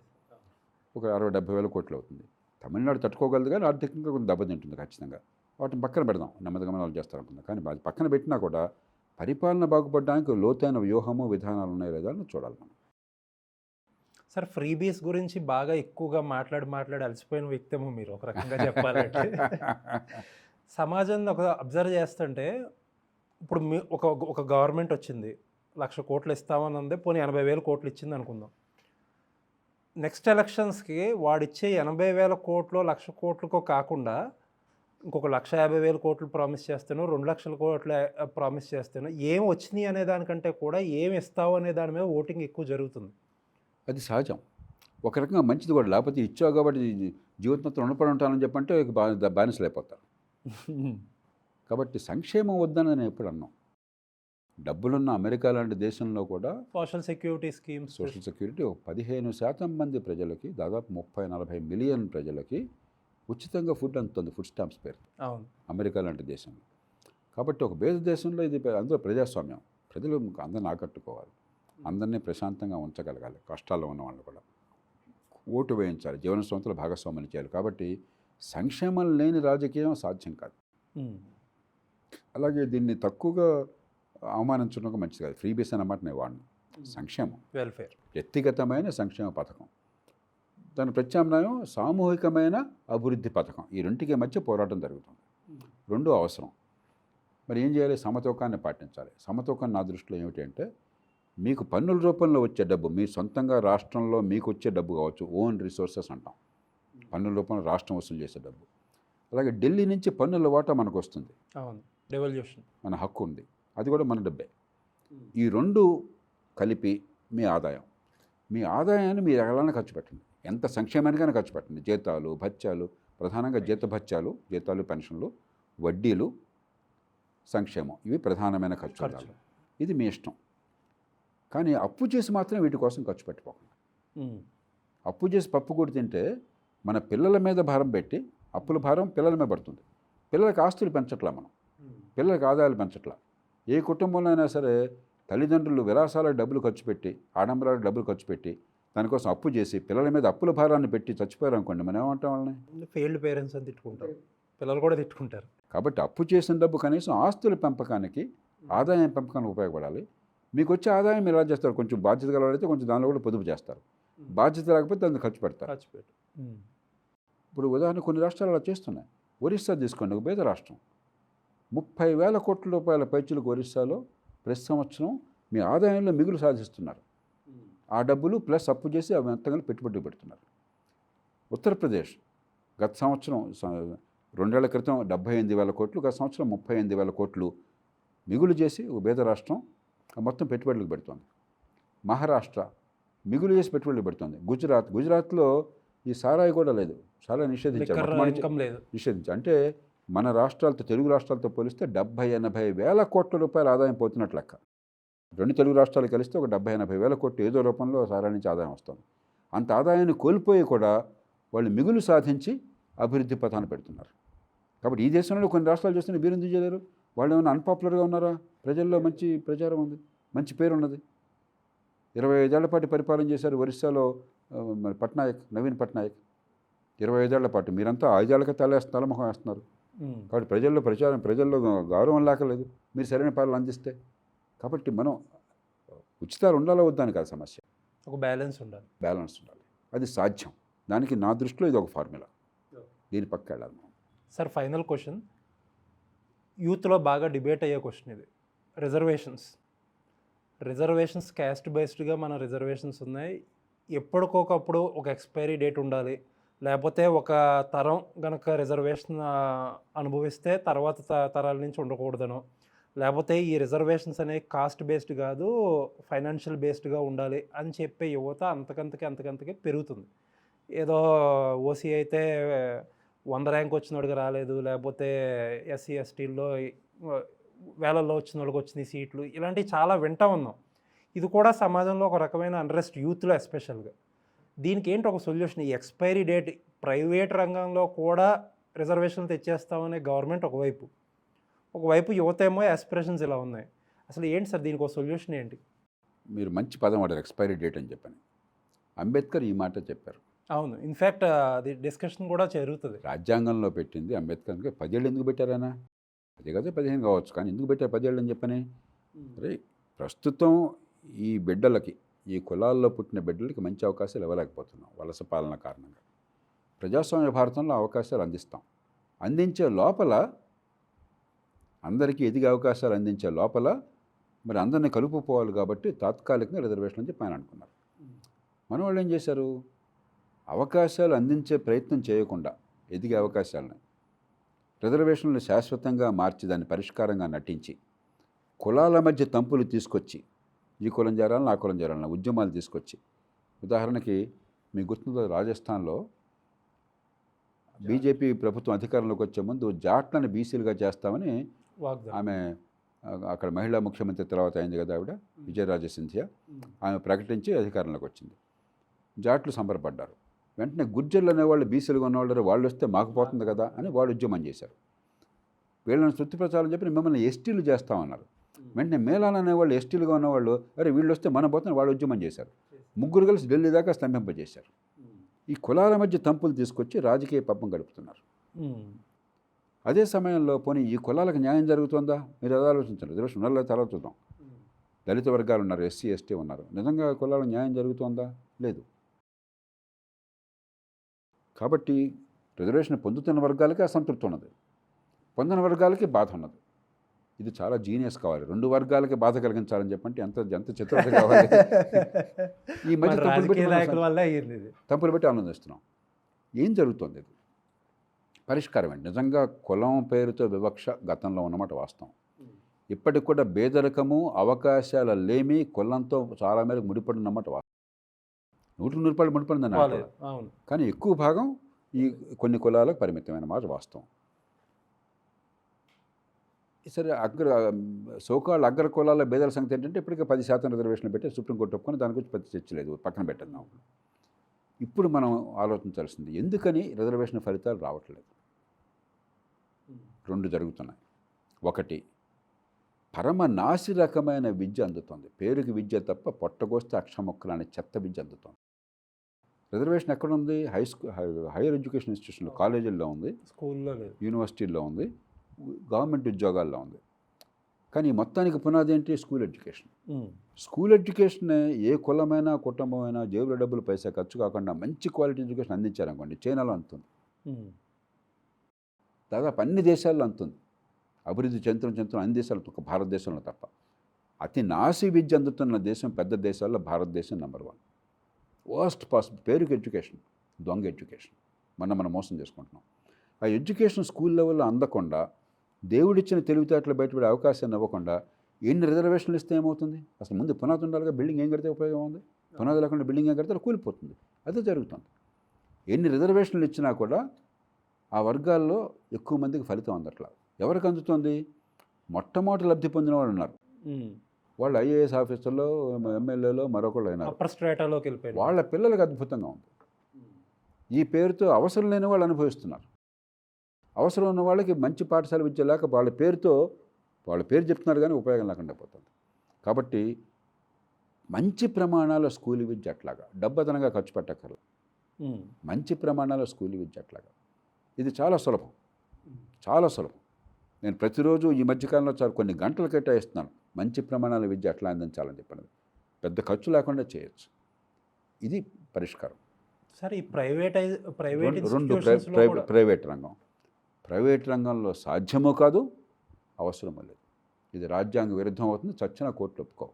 కాబట్టి పరిష్కారం అది కాదు. అదే సమయంలో ప్రైవేట్ రంగంలో ఇష్టం వచ్చినట్టు చేసుకోవచ్చా? దానికి పద్ధతులు ఉన్నాయి. వాళ్ళు నడిచేయడం కోసం చెప్పిన. ఇప్పుడు అమెరికా లాంటి దేశాల్లో ఏం జరుగుతుంది? ఈక్వల్ ఆపర్చునిటీస్ యాక్ట్ అని పెట్టారు. కావాలని బుద్ధిపూర్వకంగా వివక్ష చూపెట్టకుండా కొన్ని ఏర్పాట్లు చేశారు. కానీ అంతకంటే ముఖ్యంగా ఏంటంటే మార్కెట్ మెకానిజమ్స్ పెడుతున్నారు. ఏం చేస్తున్నారు? ఒక కంపెనీ ఉంది, కంపెనీ ఏ ఉంది, కంపెనీ బి ఉంది. రెండు ఒకే రకమైన కంపెనీలు ఒకే సెక్టర్లో ఉన్నాయనుకుందాం. కంపెనీ ఏలో ఈ దళిత నిమ్న వర్గాలు 20% మందిని ఉద్యోగాలు ఇవ్వగలిగారు అనుకుందాం. ఓకే. అలాంటి సెక్టర్లోనే కంపెనీ బి 0 వచ్చారు అనుకుందాం. అంటే అర్థం ఏంటి? కంపెనీ ఏ అందరికి అవకాశం ఇస్తుంది, కంపెనీ బి ఇవ్వటం లేదు. ఒకే రంగం, వేరే అన్ని రంగాల్లో సమానమే అంటల్లా. నైపుణ్యం ఉన్నా కూడా మీరు ఇక్కడ ఇస్తున్నారు, మీరు ఇవ్వట్లేదు. అది బయట పెట్టాలి. దానికి ఇవ్వట్లేదా అనేది చూస్తారు. అది చేసి మార్కెట్కి వదిలేండి. ఇప్పుడు ఇలా ఉన్నట్టయితే కంపెనీ బిని మీరు బాయ్కట్ చేయండి. దాని చట్టం అక్కర్లా. నేను కొనే వస్తువు కంపెనీ ఏది కొంటాను, బీది కొన్నాం. ఆటోమేటిక్గా పైసామే పరమాత్మ. మార్కెట్లో నాకు స్థానం పోతుందంటే ఏ కంపెనీ వాడు ఎంత కులతత్వం ఉన్నా కూడా, మతత్వం ఉన్నా కూడా నష్టపోవడానికి సిద్ధపడరు. ఆటోమేటిక్గా దానికి వచ్చేస్తారు. కాబట్టి రిజర్వేషన్లు కాదు పరిష్కారం. దానికి ఈ మార్కెట్ మెకానిజమ్స్తో ట్రాన్స్పరెన్సీ, పబ్లిక్ నుంచి ఒక ఆరోగ్యకరమైనటువంటి ఒత్తిడి. అప్పుడు సమస్య పరిష్కారం అవుతుంది. అదే సమయంలో ఆర్థిక వ్యవస్థ కుప్పకూలకుండా ఉంటుంది. అలా కాకుండా నువ్వు ఎవరిని తీసుకోవాలో నేను చెప్తానని చెప్పుంటే పెట్టుబడి ఎందుకు పెడతారండి? అంతే కదా. ఎవడన్నా పెట్టుబడి పెడతాడా?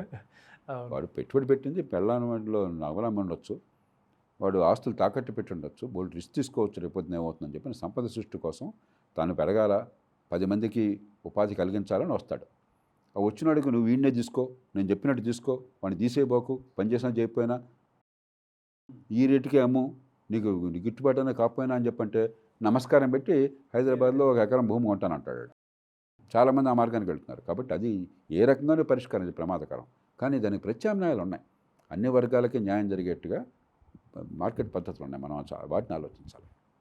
It was very nice talking to you sir. చాలా మంచి విషయాలు చెప్పారు, చాలా వివరంగా చెప్పారు. Thank you so much for your time sir. My pleasure Nishant. All the best. Thank you sir.